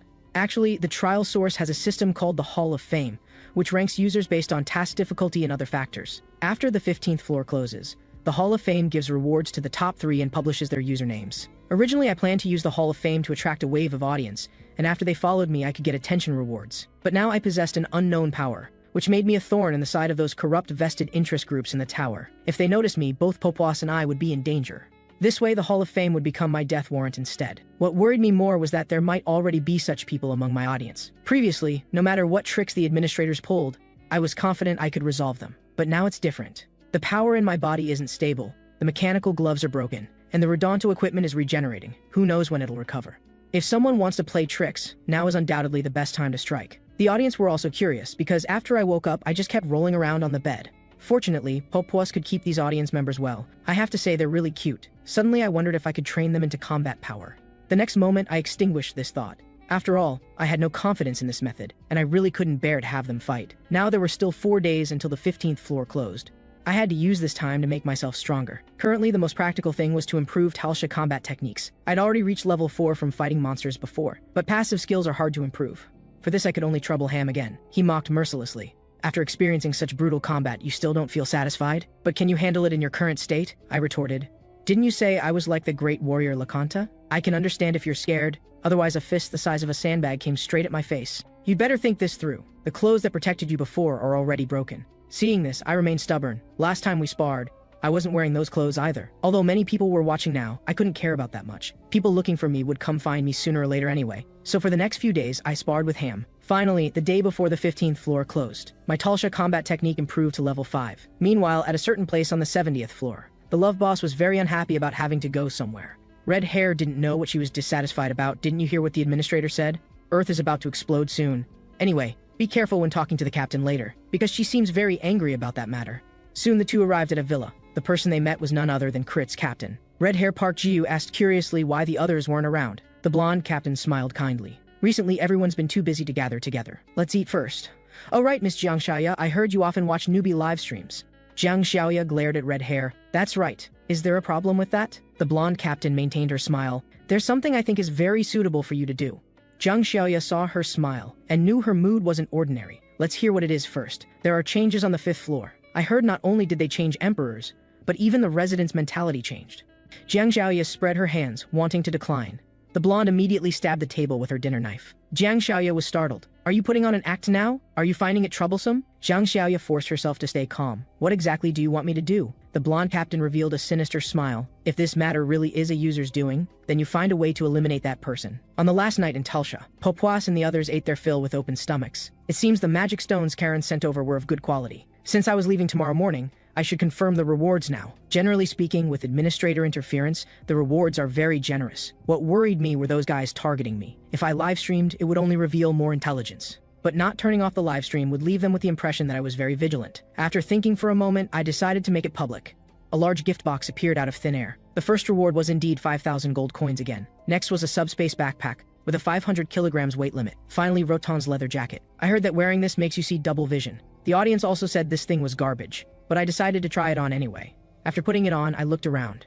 The foresight ability was indeed hard to use. In an instant, I just felt dizzy. Everything in front of me was twisting and swaying. Just keeping my eyes open made me feel sick enough to vomit. I forced down that feeling, then saw Bobboboys' worried expressions. Their appearance gradually became clear. I got excited for just a moment. The nauseous feeling surged up again. It seems I can only foresee 1 second, and I can't control it well. I'll probably need some time to adapt to this equipment. The next morning, I still couldn't get used to it. Although we might never meet again, I still wanted to say goodbye to Ham and the others, but the streets were completely empty now. I had a bad feeling. Could the 15th floor have already started refreshing? This would explain why the users and Ham and the others were gone. Thinking this, I hurried toward the trial source. Only then did I discover the warriors were all at the entrance of the trial source. Lakanta, may great glory be with you. Cheers rang out one after another. I felt quite embarrassed by it all. Ham said this was their farewell ceremony. But I'm just a traveler. Isn't this too exaggerated? But Ham said I had this qualification. This was a farewell ceremony voluntarily initiated by all Talsha people, carrying the highest honor they could express. Never happened before, and will never happen again. Even someone as strong as me was moved to tears. After saying goodbye to them, my eyes became determined again, although I was reluctant to leave my Talsha friends. This stop ends here, but there's still a longer road ahead. And after this, the atmosphere of the 15th floor completely changed. The Heart of Seeds could no longer be seen outside Talsha. The warriors lived happily every day. That ballad about the great warrior Lakanta spread among the warriors, and at this time on the 10th floor. The city gates were blocked by the so-called Crit team. They were looking for a short-haired man carrying a backpack. Seeing this scene, I also realized my name had spread to higher floors. This was all because of the Hall of Fame rankings, which exposed my identity at once. So I secretly ran to the 16th floor. This was a large-scale trial requiring 30 people to cooperate. Even if someone was targeting me, they wouldn't dare act rashly. The audience saw me being isolated and got anxious. I signaled them to stay calm. Someone should come soon. Sure enough, before long, a message about a user entering rang out. A bearded uncle was somewhat puzzled. Clearly still missing one person. How did we get in? After seeing me, he planned to come chat. Why is this guy covering his face? Could he be a fugitive? Although thinking this, he still stepped forward. Can you tell me what your situation is? To this, I just apologized. Hearing this, he directly drew his sword. That attitude is a bit troubling. I calmly said I could understand, but I really couldn't say. The bearded uncle softened his tone. Let's talk slowly from the beginning. I'm Lee Xiun, and I boldly declared my name was Kim Jeju. The moment those words fell, the trial began. The stone statue behind me suddenly came to life. Lee Xiun shouted a warning, "Watch your back!" But in the next instant, the statue crumbled into pieces. Lee Xiun was stunned speechless. Others hearing the commotion also looked this way, but only a pile of rubble remained at the scene. I had already walked deep into the trial grounds. To successfully execute my plan, I needed to clear this quickly. No time to deal with them. The audience cursed me as Huang Labu, which is the fusion of Emperor Lakanta and Bobboboys. Soon after, I walked up to a stone statue holding a stone barrel. I stared at it for a while, then stomped my feet. The statue's 3 eyes suddenly snapped open. The liquid in the stone barrel was bubbling. In the next moment, I was locked in its viper-like deadly stare.